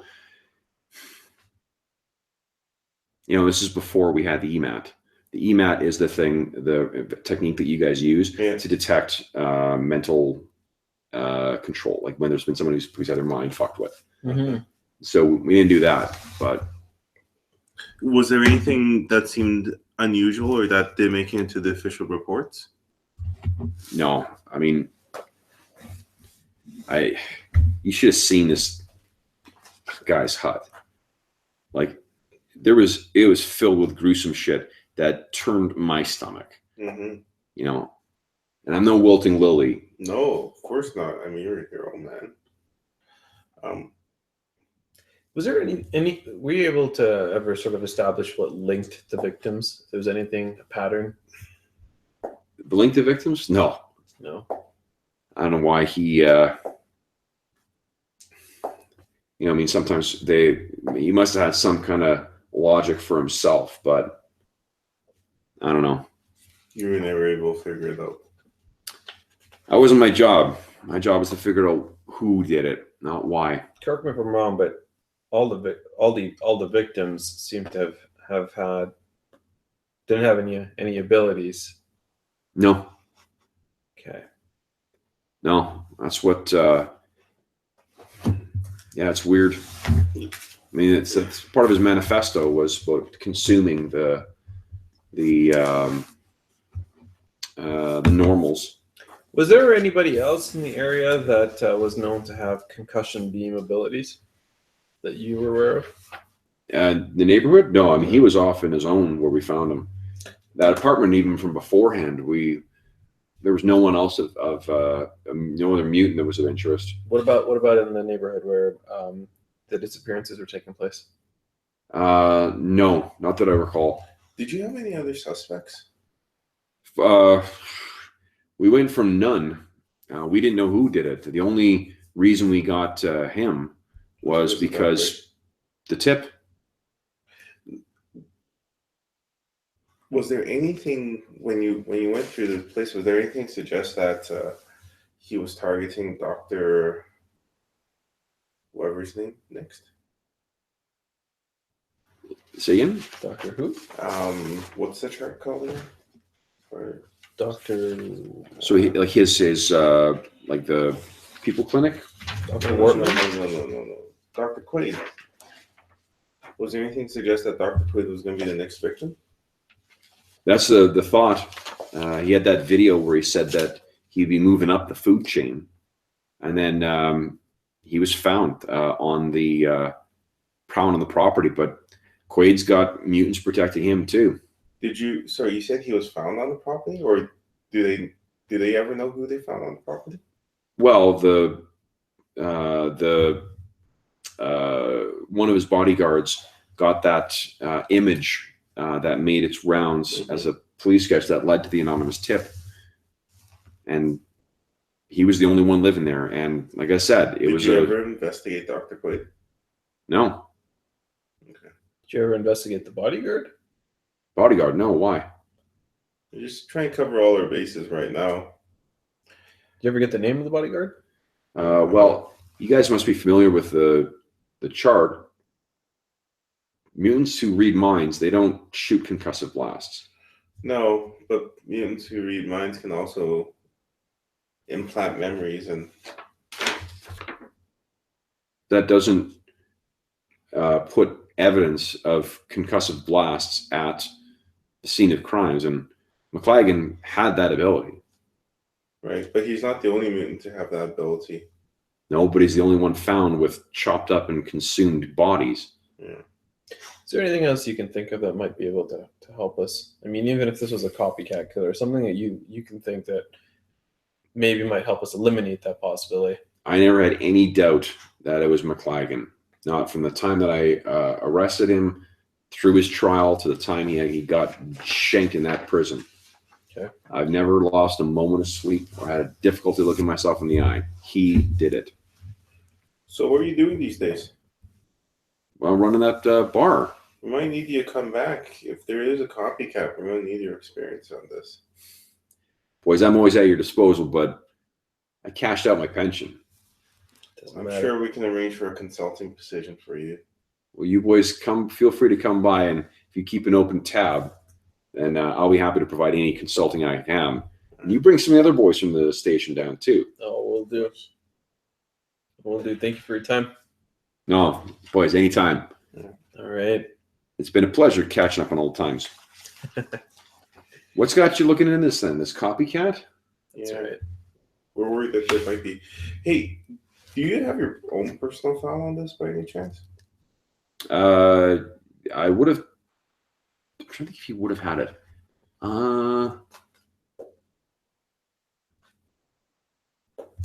I think he probably does, and yeah, he'll let you borrow it and make copies. Okay. By Yeah. any chance, at any of the scenes that you're or places that you're investigating, did you ever happen to find newspaper clippings of yourself circled?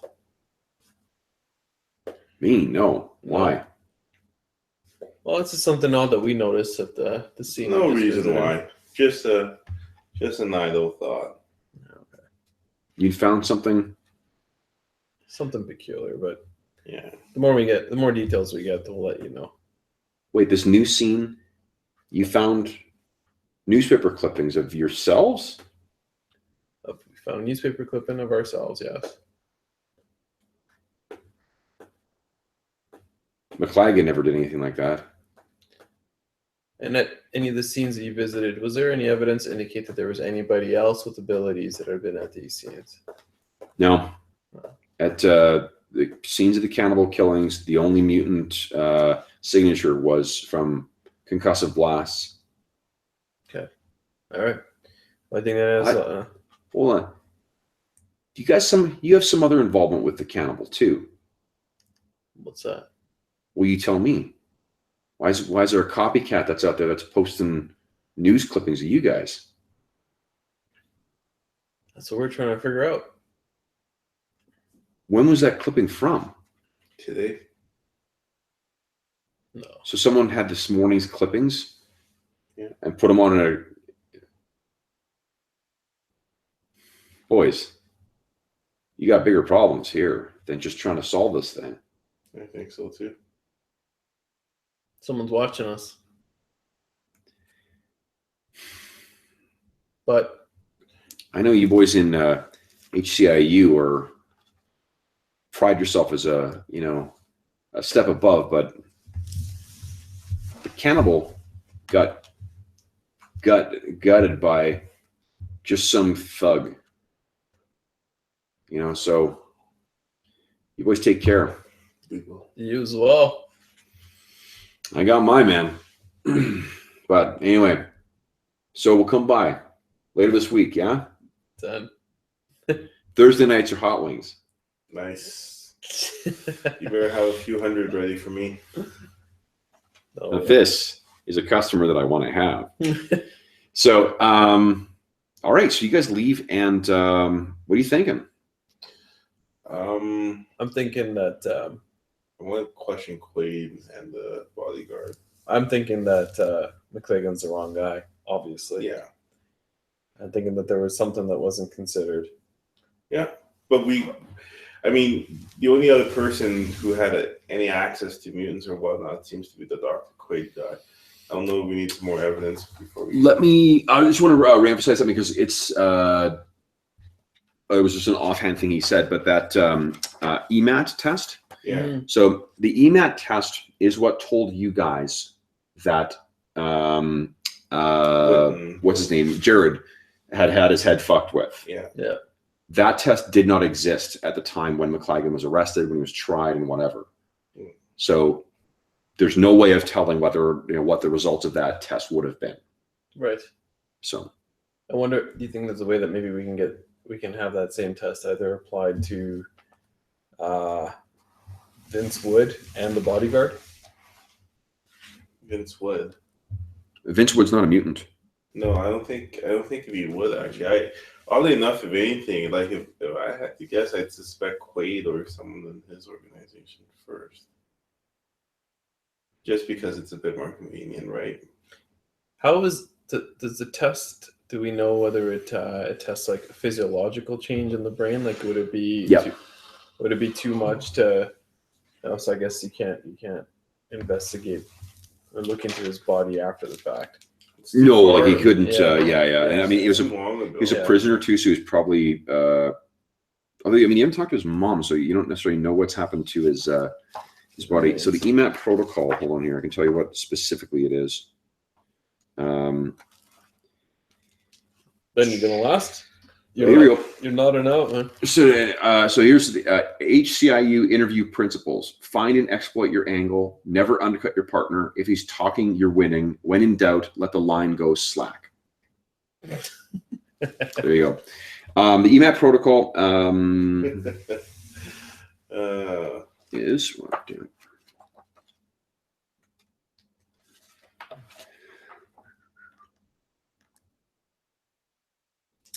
Yeah, that's so the influence detection is an EMAT protocol, which is a series of observational techniques used to identify signs of mind control or mental influence. To use them, you must speak to the subject, maintain intense making intense eye contact. So I guess it's not super you know, if you get into an actual conversation with someone, you could see, but while speaking, you introduce a series of keywords more important for their rhythmic effect than their meaning by observing subtle unconscious responses to in the subject, especially eye movements and changes in breathing pattern. You can tell whether he is currently under mutant mental influence or has been in the recent past. So, you know, In the recent past. yeah, so crimes from like 6 years ago are not going to be Yeah. Mm-hmm. Yeah. Well, we should test that though. Well, I don't think we need to at this point. I suspect that Whitman's been mind controlled and whatnot. We need to find who and why. Why would they want to do it, right? And if there's a pattern or something that links these people. Yeah. So moving up. So are you gonna make your mind? You're gonna pass out. Yeah, we're at 11:30 right now. We want to, and there still is a fair amount to this adventure. If we want to put a pin in it here and then wrap the case up in a second session, Yeah, I'm fine with that. Yeah, I got drawing to do. I got to work. I got to do tomorrow. Okay. So yeah, sorry, I'm just no, that's fine. You know, normally I make a pot of coffee beforehand. I just neglected to do that, and then drinking coffee at 11:30 would have been nuts. So it's all good. yeah. So what we'll do is we'll wrap it up here. So for those listening at home, thanks for joining us. We hope you've enjoyed this first part of the food chain adventure from Mutant City Blues, and we will be back at another time to wrap this one up. Oops. Unfortunately, a little This one sounds a lot of. This one's actually quite a bit of fun.